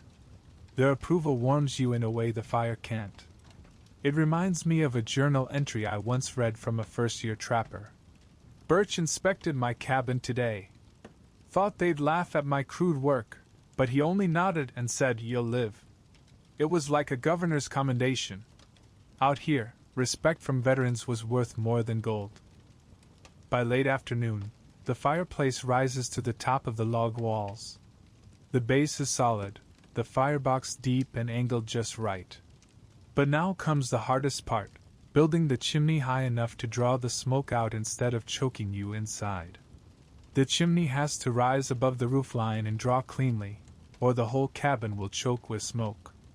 To manage it, Cooper lashes together a rough scaffolding against the east wall, climbing up to keep stacking stone higher. As it rises, he narrows the throat. "Make it too wide, smoke won't pull proper," he explains, balancing on the scaffold. "Too narrow, and it'll clog with creosote, catch fire." Inside, you line the firebox with the flattest stones from the creek, building a smooth surface to reflect heat back into the room. Following Cooper's instructions, you angle the back wall forward as it climbs, so the heat is forced out into the cabin instead of straight up the chimney. Daylight fades too quickly this time of year, the gray light already bleeding toward night. Fitzgerald finishes the door and hangs it on hinges cut from leather. It's rough, but it swings true and, most importantly, shuts out the wind. "Need a latch," he mutters, scanning for something usable. You dig into your pouch and pull out a scrap of antler, a lucky find from earlier in the fall. "Will this work?" Fitzgerald turns it over in his calloused hands, then nods. "Perfect." With a few quick strokes of his knife, he shapes it into a simple pivoting latch. Fixed to a peg, it swings down into a notch, holding the door firm against the storm. By then, Cooper climbs down from the scaffold, brushing snow from his buckskins. The chimney now rises 3 feet above the roofline, capped with flat stones to shed snow but still vent the smoke. "Moment of truth," he says, voice low with anticipation. Inside, you kneel at the hearth and carefully lay a fire in the new stone fireplace. The tinder is dry cedar bark, the kind you've been hoarding for emergencies. A spark, a breath, and a tiny flame flickers to life. You start the fire small, giving the mud mortar time to dry without cracking. The three of you watch in silence as the flames catch. At first, smoke rolls thick into the cabin, stinging your eyes and setting your stomach sinking. But then, slowly, the draft takes hold. The smoke twists, then pulls upward, vanishing into the chimney. "There she goes," Fitzgerald says with a note of satisfaction as the air clears. For the first time since you began, the cabin doesn't feel like a smokehouse. It's a small victory in the grand sweep of things, but right now it feels monumental. You have walls to break the wind, a roof to keep out snow, and now a fireplace that promises heat and the means to cook. Survival, in its purest form. Cooper grins, the first real smile you've seen crease his weathered face. "Reckon we earned our supper." While the new hearth warms the cabin, he pulls on his coat and heads out into the storm to check the snares he'd set near the creek the day before. Less than an hour later, he returns snow-caked but triumphant, a pair of snowshoe hairs dangling from his hands. "Fresh meat," he announces, holding them high. The sight nearly makes you dizzy. After weeks of jerky and dried venison, the prospect of hot, tender meat is almost overwhelming. Your mouth waters as Cooper makes short work of the animals, skinning and cleaning them with practiced ease. Soon they're spitted on green sticks, roasting slowly over the fire. The smell fills the cabin, rich, wild, intoxicating. Fat sizzles and drips onto the hot stones, sending up sharp bursts of savory aroma. The three of you sit shoulder to shoulder, staring into the flames as the hairs brown, the storm still raging outside. When they're done, Cooper divides them cleanly with his knife, a leg and a slice of backstrap for each man. Simple, but it feels like a feast. There are no plates, no knives and forks, just hot meat in your hands, burning your tongue in your eagerness. Grease runs down your chin as you tear into it, and it's the best meal you've had in months. I once read a letter from a mountain man to his sister back east. You would laugh to see us eat, Eliza. No china, no silver, not even a table. Just 3 rough men squatting by the fire, grease in our beards, gnawing meat from the bone like wolves. And yet, no fine dinner in St. Louis ever tasted so sweet as fresh rabbit in a cabin you built with your own hands. Outside, the storm rages at its peak. The wind screams around the corners of the cabin, clawing for weaknesses, and finding few. Snow still drifts through in places where the bark roof overlaps, but it's a trickle compared to the open exposure of nights past. Inside, the fireplace radiates steady heat, sinking into your bones and driving out the deep chill at last. For the first time since you entered these mountains, you feel something close to secure. Fitzgerald pulls out a small pouch of tobacco and passes it around. You and Cooper each take a pinch, savoring the rare luxury. The 3 of you sit shoulder to shoulder in silence, smoke curling lazily into the rafters, watching the fire crackle. You boys heading back to your own camp tomorrow? You ask at last. Cooper glances at Fitzgerald. The older man shrugs. Storm might hold another day. No sense fightin' through it if we don't have to. Could help you finish in here. Floor, sleeping platform, maybe some shelves. Basics. It's a generous offer, especially from men who have their own wintering to prepare for. But that's the way of things in these mountains. Help given today, knowing tomorrow it may be you who needs saving. Today you, tomorrow me, Fitzgerald had said. You nod once. Appreciate it. You reply simply. Out here, gratitude doesn't need more words. As night deepens and the fire burns low, you settle in. The dirt floor is still hard, but the heat from the fireplace has dried it and warmed the air. You spread your blankets near the hearth, sinking into them with a sense of comfort you haven't felt in days. Cooper and Fitzgerald do the same, the 3 of you forming a rough semicircle around the fire's glow. Outside, the wilderness still howls and rages. But inside, within these rough walls cut from the forest by your own hands, there is shelter. There is safety. As your eyes grow heavy, you gaze upward. The lattice of rafters, purlins, and bark glows faintly in the firelight, holding steady against the storm. No water drips onto your face. No wind slices through your blankets. The smoke curls neatly up the chimney instead of choking you. These small mercies, so common back in civilization, feel like miracles here in the wild. Your last thought before sleep claims you is that you've crossed an invisible threshold. You're no longer just surviving. You're beginning to live in the wilderness. Unlike a modern home, with insulated walls and central heating, this cabin is crude, primitive, unfinished. But it's shelter of your own making, pulled from the bones of the forest, crafted by sweat and grit. And that makes all the difference. Tomorrow will bring more work, endless work, the true rhythm of mountain life. But tonight you rest knowing the worst of the storm can no longer touch you. You're building more than a cabin here. You're building a life. You wake to silence, an unfamiliar hush after days of howling wind. The storm has passed. Pale morning light seeps through the cracks in the bark roof, scattering dappled patterns across the dirt floor. The fire has burned low during the night, but to your surprise, the cabin still holds its warmth. Cooper and Fitzgerald are still asleep, their snores weaving together into a ragged duet that fills the quiet. You rise carefully, feeding a few sticks into the embers until flames flicker back to life, chasing away the lingering chill. Through the single window, nothing more than an oiled sheet of rawhide stretched taut, you see a world remade. The clearing is blanketed in white drifts piled high, some reaching halfway up the cabin walls. The storm's fury has passed, leaving everything softened and pristine. Storm's done. Fitzgerald rasps behind you, sitting up and stretching his long frame. But it'll be cold as a witch's tit today. Cooper rolls over with a grunt. What's for breakfast? I'm hungry enough to eat my moccasins. Despite the crude conditions, the moment feels rich.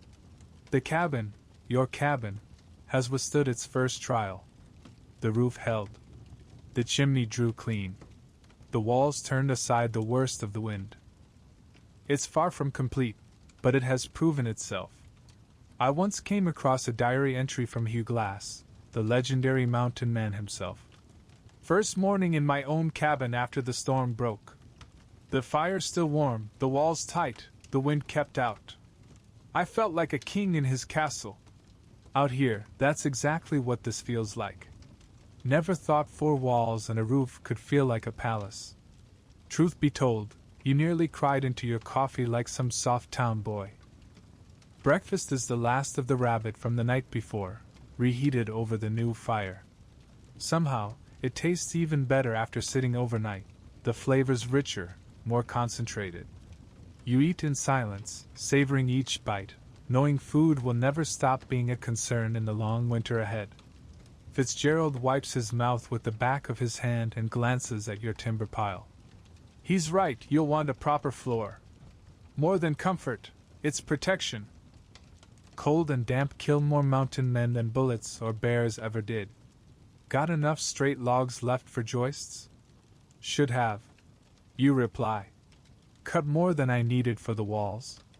Good. He nods. We'll see to that after we dig ourselves out. First order of business, the door. Snow has drifted nearly 4 feet against it, sealing you inside. Cooper grabs a flat sheet of bark and sets to work, scooping and cutting through the drift until a narrow passage opens up. When you step outside, the cold hits like a hammer. The storm is gone, but what it left behind is worse. Air so sharp it would freeze spit before it hit the ground. The sky is hard and brittle blue, not a cloud in sight. Your breath fogs around your face, immediately turning to ice crystals that glitter in your beard. And yet, despite the brutal bite of it, the scene before you is breathtaking. The forest around your clearing has been remade, every branch glazed with snow and ice, every tree sparkling in the sun like glass. For a moment, it's less wilderness and more cathedral, silent and crystalline. Every branch is sheathed in white, the snow glittering like scattered diamonds in the sharp morning sun. Got to admit, Cooper says, pausing mid-shovel to take in the view. Don't get sights like this back in St. Louis. Pretty don't keep you warm. Fitzgerald answers dryly. Let's get that floor in. You wouldn't believe how much work it took just to build a proper floor in these cabins. When I visited the Mountain Man Museum in Wyoming, the curator walked me through a reconstruction. Mountain men didn't have the luxury of milled boards. They had to split every plank by hand with axe and wedges, a method called riding. Backbreaking work, and the results were rarely straight or smooth. But it worked. Back inside, you begin by marking out the placement for the floor joists, the beams that will support the floorboards. They'll run crosswise, perpendicular to the cabin's length, spaced about 2 feet apart. The trick is attaching them solidly to the sill logs, the bottom layer of the cabin walls. Best ways to notch the sills, Fitzgerald explains, tapping the heavy logs at the cabin's base. Cut seats for the joists to rest in. Keeps them level. With Fitzgerald directing, you and Cooper take turns swinging the axe, biting careful depressions into the sill logs. It's slow, meticulous work. Every notch has to be the same depth, or the whole floor will tilt crooked. Sweat trickles despite the freezing air, each strike echoing in the small space. Once the notches are finished, you drag in the chosen timbers, straight pine poles, each about 6 inches thick, to serve as joists. They thud into place across the notches, the first skeleton of your cabin floor. The joists have to be flattened on top, or the floorboards will rock and tip like a badly set table. That means shaving away the rounded surface of each log until a flat plane emerges. Like this, Cooper says, demonstrating with smooth, deliberate swings. His axe bites at a shallow angle, peeling off ribbons of wood instead of hacking chunks. You ain't felling it, just shaving it flat. It's a skill that takes time. Your first efforts are clumsy, gouging too deep in places and leaving rough ridges. But with each stroke you get better, the wood smoothing under your hand. By midday, 5 joists are flattened and set into their notches, a solid base running across half the cabin. Coming along, Fitzgerald says, inspecting your work with a rare nod of approval. Now for the hard part. And he's right. The real grind begins with the floorboards themselves. With no sawmill to cut proper planks, you'll have to split them by hand, a process that leaves you with rough, uneven boards at best. Cooper eyes a pine trunk about 15 inches across. This'll do. Straight grain. Good for splitting. We'll quarter it, then eighths, then sixteenths. Each splits another board. The work begins with wedges. Cooper buries the first into the log's end grain with the back of his axe, the wood fibers creaking under the strain. A second wedge follows as the split starts to run. Then another. Slowly, the seam snakes down the trunk until, crack, with a final groan the log splits clean in two. One log, 2 halves. Many more cuts to go before you've got enough boards to cover even a fraction of the floor. Good grain on this one, Cooper says with a grunt of approval as the log splits cleanly down its length. Makes the job easier.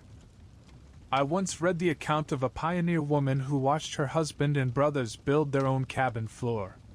The men spent an entire day splitting just one log. She wrote. By nightfall, their hands were bleeding, and they had only 8 rough planks to show for their labor. Yet they counted it a good day's work. The process is the same here. Each half is split again, then split once more, until you have rough planks maybe 2 inches thick. They're crude, the surfaces jagged with splinters and torn fibers, nothing close to what a sawmill would produce. Need to smooth these, Fitzgerald mutters, running his hand over one. Won't be pretty, but flat enough you won't be catching splinters the size of a finger. You take up the axe again, this time using it less like a chopper and more like a plane, shaving away the ridges and high spots. It's slow, meticulous work, but little by little the boards take on a more uniform surface. By late afternoon, you've managed enough planks to cover half the cabin floor. You lay them across the joists, fitting them side by side as close as they'll go. No nails, iron's too precious for something walked on, but the weight alone holds them steady. Solid, Cooper says after stomping down on the boards. And he's right. The difference is immediate. For the first time since stepping into these mountains, you're no longer standing on frozen earth. The rough planks might not look like much, but they've lifted you above the cold and damp, and that changes everything. The feeling of solid wood beneath your feet after weeks on frozen dirt hits harder than you expected. It's almost emotional. I once came across a letter in the Montana Historical Society archives where a trapper wrote to his brother, "Finally got my floor laid down." You'd laugh to see it, crooked as a dog's hind leg and full of splinters. But I near wept when I could stand on boards instead of dirt for the first time in months. It's the little things out here that keep a man sane. Better put in that sleeping platform before we lose the light, Fitzgerald says, glancing at the sun already dipping behind the western peaks. Out here, days are short, and darkness falls fast. The platform is simple but vital, a raised bed in one corner of the cabin. It serves 2 purposes, keeping you off the cold floor at night and providing storage space underneath. You choose the north corner, away from the door and the fireplace. Using the same notch and fit techniques as the floor joists, you build a frame fastened to the walls, supported by 2 posts on the open side. Across the frame, you lay split planks until you've formed a sleeping surface about 2 feet off the ground, just wide enough for one man to stretch out.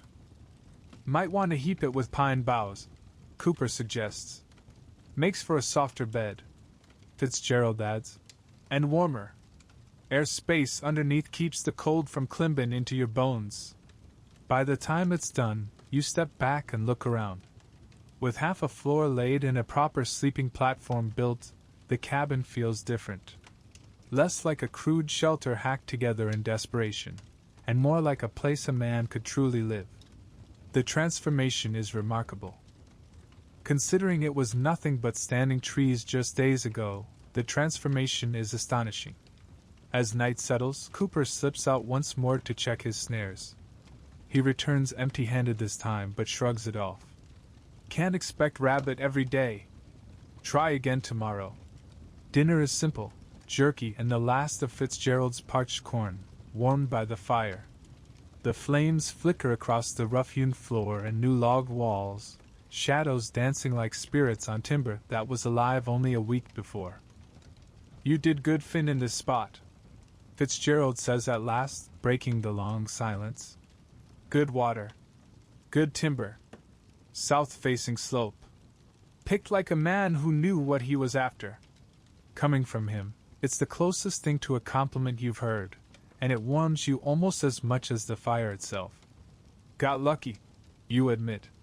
Spent 3 days searching. Nearly gave up.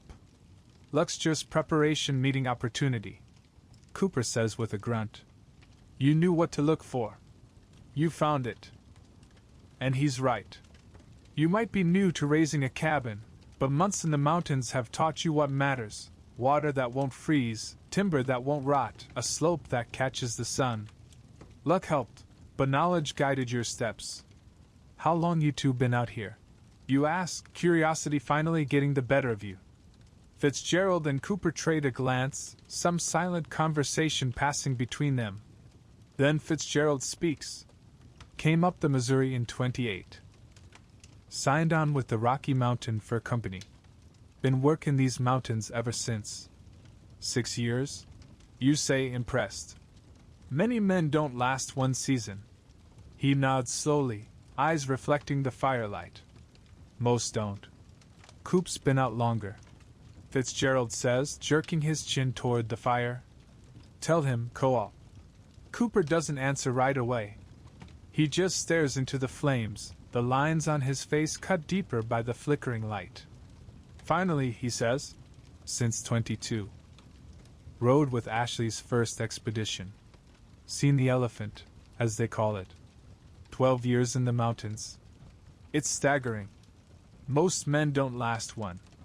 The average mountain man's career was brutally short, 5 years if fortune favored him.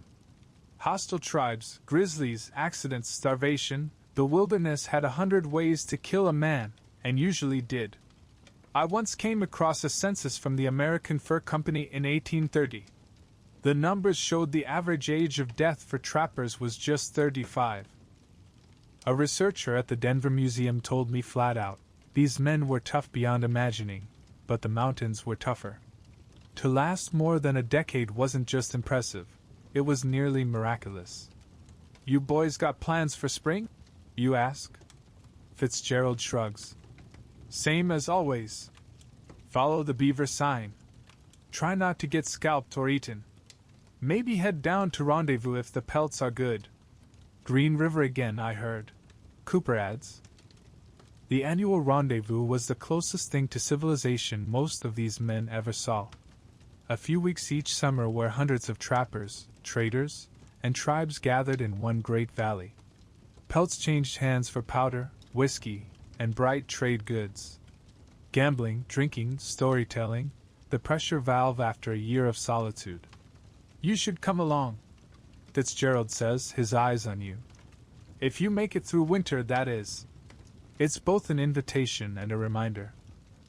The mountains don't hand out promises. Every day between now and spring has to be earned. Winter in these mountains is the harshest test a man can face, and your cabin, for all its progress, is still just a rough barrier against forces that have killed men far better prepared. Planning on it. You answer simply when Fitzgerald mentions rendezvous. The evening deepens into night. Outside, the temperature drops to bone-cracking cold, but inside the fireplace glows, its warmth spreading steady and sure. Already, the new floor and sleeping platform have made a world of difference. Tomorrow we'll finish that floor, Cooper says, unrolling his blanket. Maybe knock together some shelves if there's time. You're gonna need space to store things. I've got some ideas, you reply, eyeing the wall above the sleeping platform. And I want a small table. Maybe a stool. Fitzgerald nods, his approval clear. Good. Thinking like a man who plans on seeing spring. That's what struck me about these men. In a letter I read at the Historical Society in Bozeman, a trapper wrote, "Built my first chair yesterday. Crude thing, looked like it was made by a blind man with palsy. But sitting on it that night, eating supper like a civilized man instead of squatting in the dirt, I felt like a king. Out here, small comforts aren't luxuries. They're what keep you human." As you lie back on your blanket, you can't help reflecting on how much has shifted in just a handful of days. From exposure and desperation to shelter and warmth. From solitude to the company of two hardened men who know this life better than anyone. The cabin is still crude, primitive by any civilized measure, but here in the wilderness, it's a fortress. A chance. Sleep comes easily tonight. Your body is drained from the labor, but your mind, for once, is at ease. The crackle of the fire and the steady breathing of your companions weave together into a cocoon of comfort, holding back the wilderness for a few precious hours. You dream of the cabin finished, floor fully laid, walls chinked tight with moss and clay, shelves lined with supplies, and even a small window cut into the south wall to invite the sun. In that dream, snow lies heavy outside, but within, there is warmth, light, and safety. It's not the feather mattress and layered blankets of a modern home. Your sleeping platform is still rough and hard, but it is dry. It is raised above the cold earth. And most importantly, it is yours, fashioned by your own hands from the forest itself. That makes all the difference. As sleep deepens, one thought circles in your mind. I am becoming part of this place, and it is becoming part of me. The cabin is more than shelter. It is the first root of a new life in a land that once seemed intent on rejecting you. Tomorrow will bring more labor, more tests. But tonight you rest in the knowledge that you just might endure. And in these mountains, survival itself is no small triumph.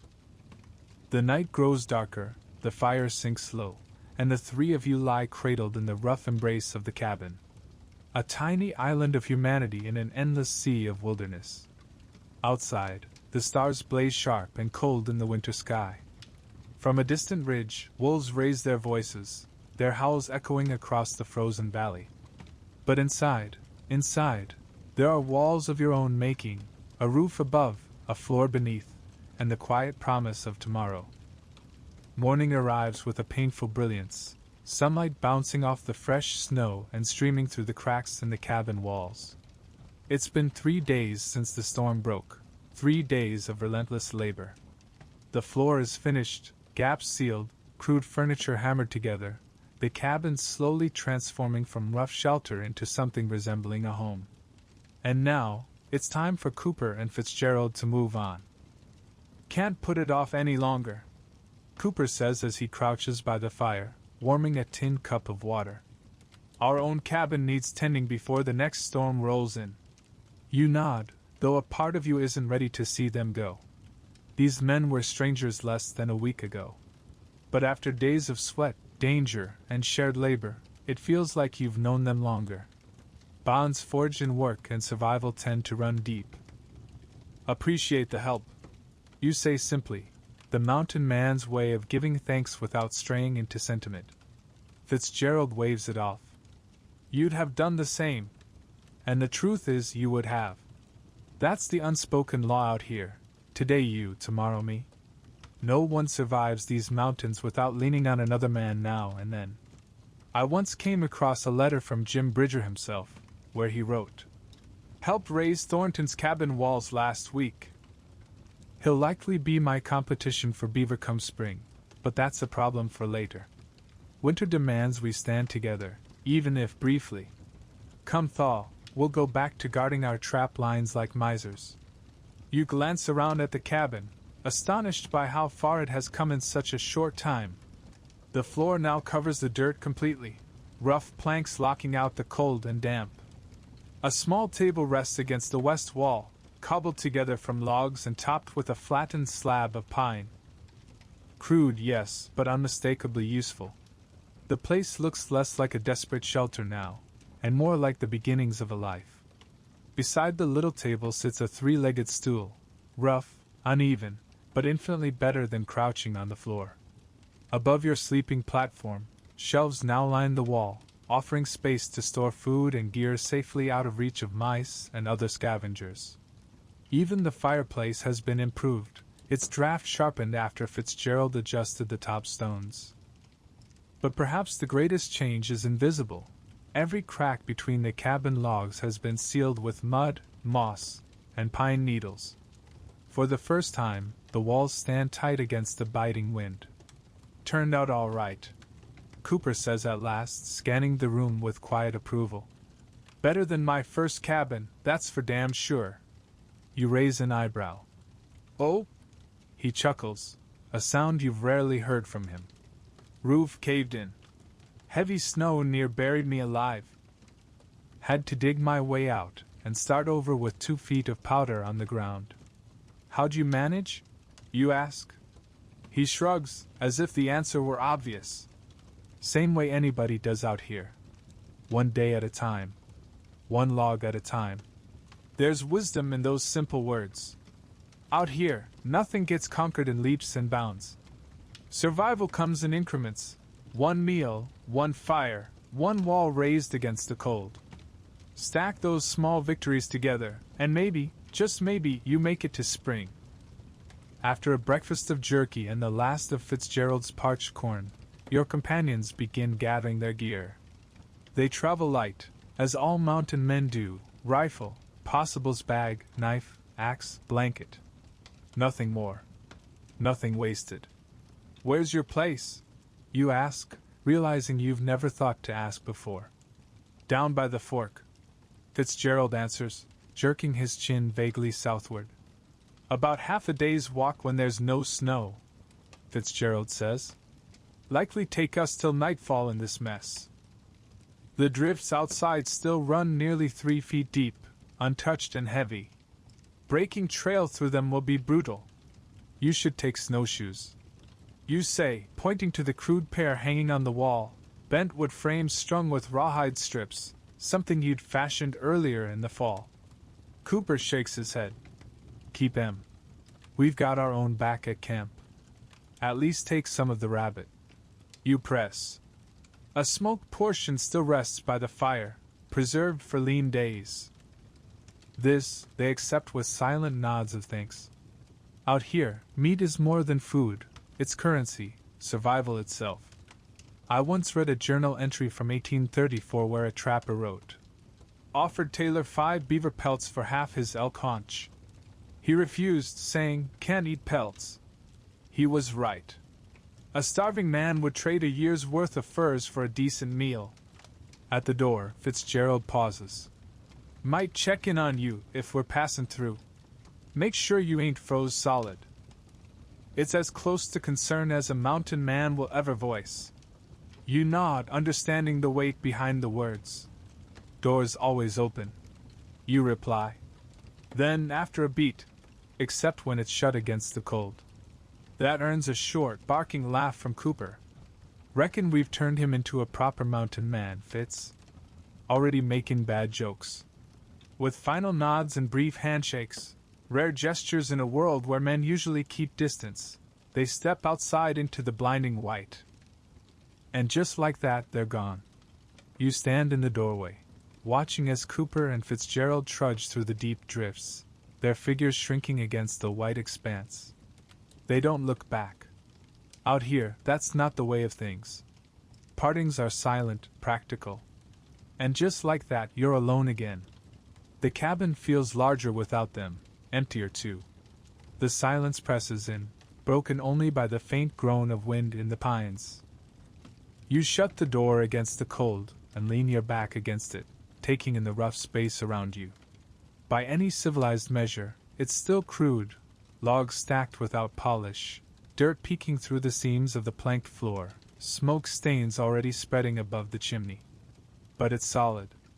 Solid enough to keep you alive, if you're careful and a little lucky.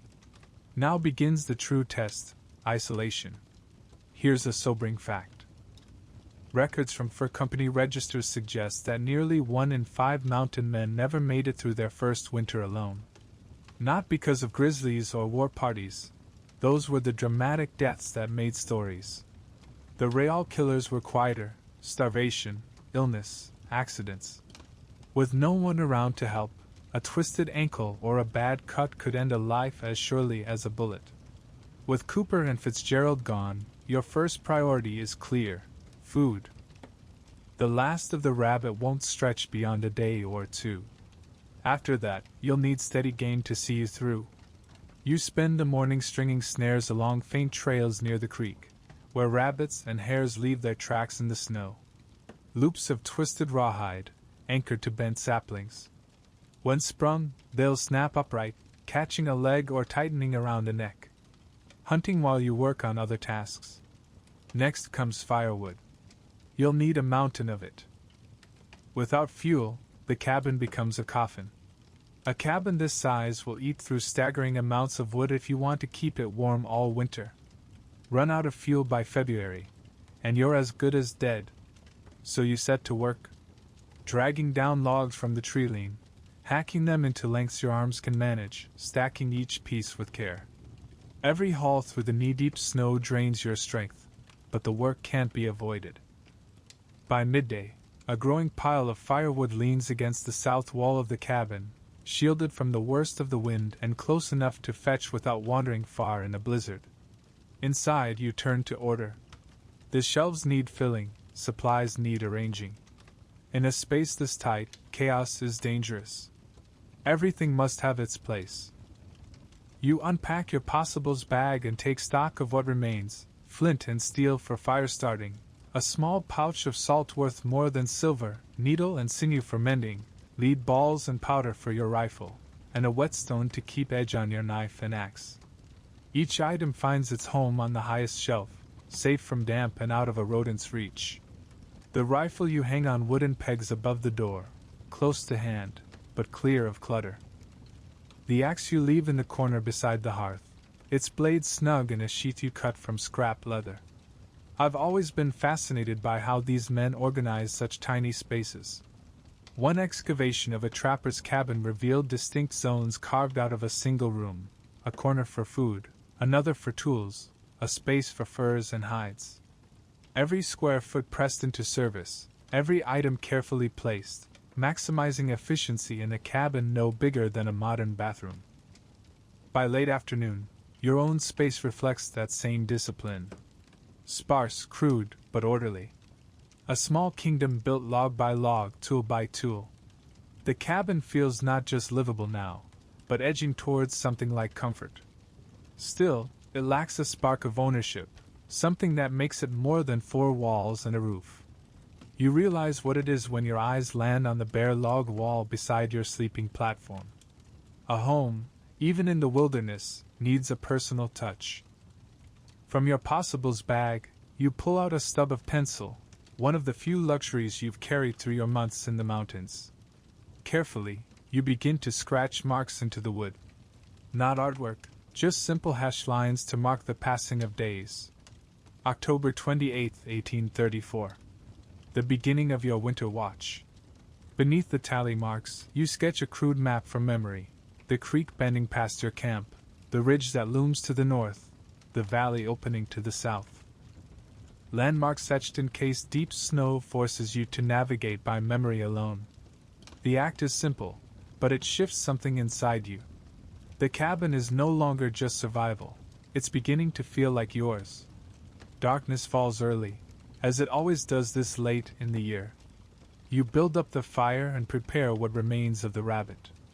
Eating alone again feels strangely hollow after the brief companionship of Cooper and Fitzgerald. I once read a passage in a trapper's journal that struck me deeply. First night alone in my new cabin. The silence is complete save the crackle of the fire. I caught myself speaking to the walls just to hear a voice. Recited my mother's favorite psalm. I ain't prayed in years, but the sound faded too quickly. You sit on your crude stool, elbows resting on the rough-hewn table, staring into the flames. The cabin holds warmth, safety, and order, but winter has only just begun. And now, for the first time, the weight of the months ahead presses in. Winter in these mountains can stretch until April, 5 long months of isolation, cold, and constant vigilance. Many men don't see it through. Those who do are never quite the same afterward. The thought should fill you with dread. Instead, you feel a steady calm. The cabin has given you confidence. If you could turn standing trees into walls and a roof in just days, perhaps you can endure whatever else the season brings. Sleep comes early, your body still wrung out from relentless labor.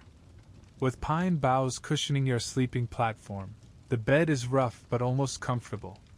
The fireplace throws out a steady warmth that seeps into every corner of the cabin. You wake once in the night to feed the fire. Standing in the hush, you listen to the cabin speak around you, the creaks and pops of new logs settling with the cold, the soft whump of snow sliding from the roof. Sounds that once would have set you on edge now feel oddly companionable. The cabin, in its own way, is alive, breathing, shifting, sharing the winter with you. Morning brings purpose. You check your snares and find 2 rabbits, not large, but food all the same. You dress them carefully outside, the blood steaming against the snow, saving even the entrails for bait. Nothing goes to waste. The temperature has dropped further overnight. Your breath freezes the instant it leaves your lips. The snow squeaks sharply under your boots, a sound every mountain man knows as the herald of deep, biting cold. Inside the cabin, frost feathers the corners furthest from the fire, a reminder that even the best-built walls can't fully keep out winter's bite.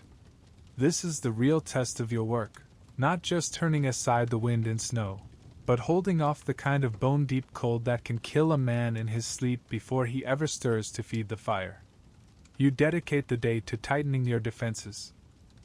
Mixing mud with ashes from the hearth, you press the slurry into every lingering crack between the logs. You lay a second layer of bark across the roof where drafts still slip through. For the small rawhide-covered window, you fashion a crude shutter that can be closed at night to trap precious heat. By midday, you've done as much as one man can reasonably do to winterize the cabin. Which leaves another task, one the old hands never forgot. Building a cache. A survival expert once explained the logic to me. Mountain men often prepared hidden stashes away from their cabins. If fire, roof collapse, or raiding enemies left them stripped of supplies, a cache could mean the difference between death and survival. You choose a spot about 50 yards from the cabin, marked by a lightning-scarred pine, visible even in the worst snow. There you dig through the drifts until your axe bites the frozen earth. Carving out a shallow hollow, you prepare your lifeline. Into the cache you place a bundle of fire-starting tools wrapped in oiled buckskin, a small knife, a fistful of lead balls with just enough powder for a few shots, and a ration of smoked jerky. Not much, but enough to give you a fighting chance if disaster ever tears your cabin from you. Just enough to keep a man alive for a day or 2. You cover the cache with rocks, then snow, marking the spot with a subtle pattern of sticks, indistinguishable to anyone else, but unmistakable to you. Insurance against an uncertain future. When you return, the cabin takes you by surprise. Smoke rises steady from the chimney, the walls stand firm against the snowdrifts, the roof holds its weight. Hard to believe that less than a week ago, it was nothing but trees in the forest. Inside, you stoke the fire until the flames leap bright again, then settle in for the evening. Winter nights are long and heavy, hours to endure before sleep finally comes. You'll need routines soon, some way to keep the silence from eroding your mind. Some men whittled, some kept journals, others just sat in the firelight, turning over memories like worn coins. For now, though, you're content to simply sit. To feel the fire's warmth on your skin, to listen to the hiss and pop of burning pine, and to know this shelter is yours, earned with sweat and blisters, with every swing of the axe. I once read a letter from a mountain man to his brother that captured it perfectly. Strange to say, Thomas, but I feel a deeper satisfaction in this crude cabin I built with my own hands than in any fine house I ever entered. Every log, every stone in the fireplace, every plank in the floor represents my own labor, my own choices. There is profound peace in that knowledge, even amidst the hardships. Night deepens. You check the latch on the door, feed another log to the fire, and stretch out on your pine bough bed. The wind moans through the pines, but inside, the cabin holds. Tomorrow will bring its own demands, more hunting, more wood, more quiet hours spent preparing for the deepening winter. But tonight you let yourself rest in the knowledge that you've built something real. From raw wilderness you shaped shelter. You carved out a space that stands between you and death. And in doing so you proved, to yourself, if to no one else, that you belong here. The firelight flickers on the rough log walls, shadows dancing like old companions. Outside the cold deepens, stars hard and brittle in the black sky. Inside, there is warmth. There is safety. There is life. Unlike a modern bed, where survival is thoughtless and comfort assumed, here every moment of ease is earned.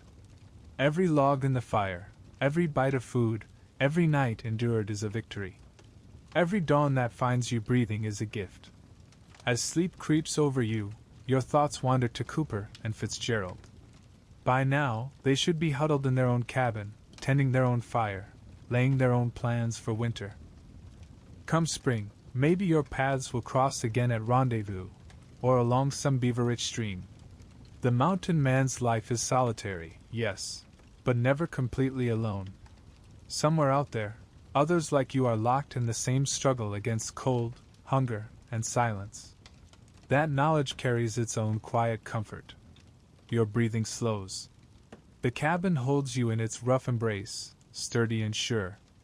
The fire murmurs in the hearth, its voice as old as humanity itself, and you surrender to sleep. Your last thought before sleep claims you is simple, yet weighty. I built this with these hands. I built this. And as you drift into dreams, perhaps those thoughts mingle with the person hearing this story, safe in a warm bed, centuries removed from the brutal demands of frontier life. Maybe they too feel a faint thread of connection to the men who once carved homes out of raw wilderness, armed with nothing more than grit, muscle, and simple tools. Maybe they too can sense the deep satisfaction that comes from creating something that keeps you alive, something that stands between fragile humanity and the cold indifference of nature. And maybe, as they close their eyes, they carry with them a clearer understanding of what it truly meant to raise a home in the wild, one log at a time. The fire dwindles to embers. The cabin stands firm against the night. Outside, winter wraps the mountains in silence, both merciless and magnificent. And inside, a lone mountain man sleeps, resting, ready for whatever tomorrow may demand. Rest easy, knowing this truth. The human spirit has always found ways to kindle warmth, to carve shelter, to endure, even in the harshest of worlds.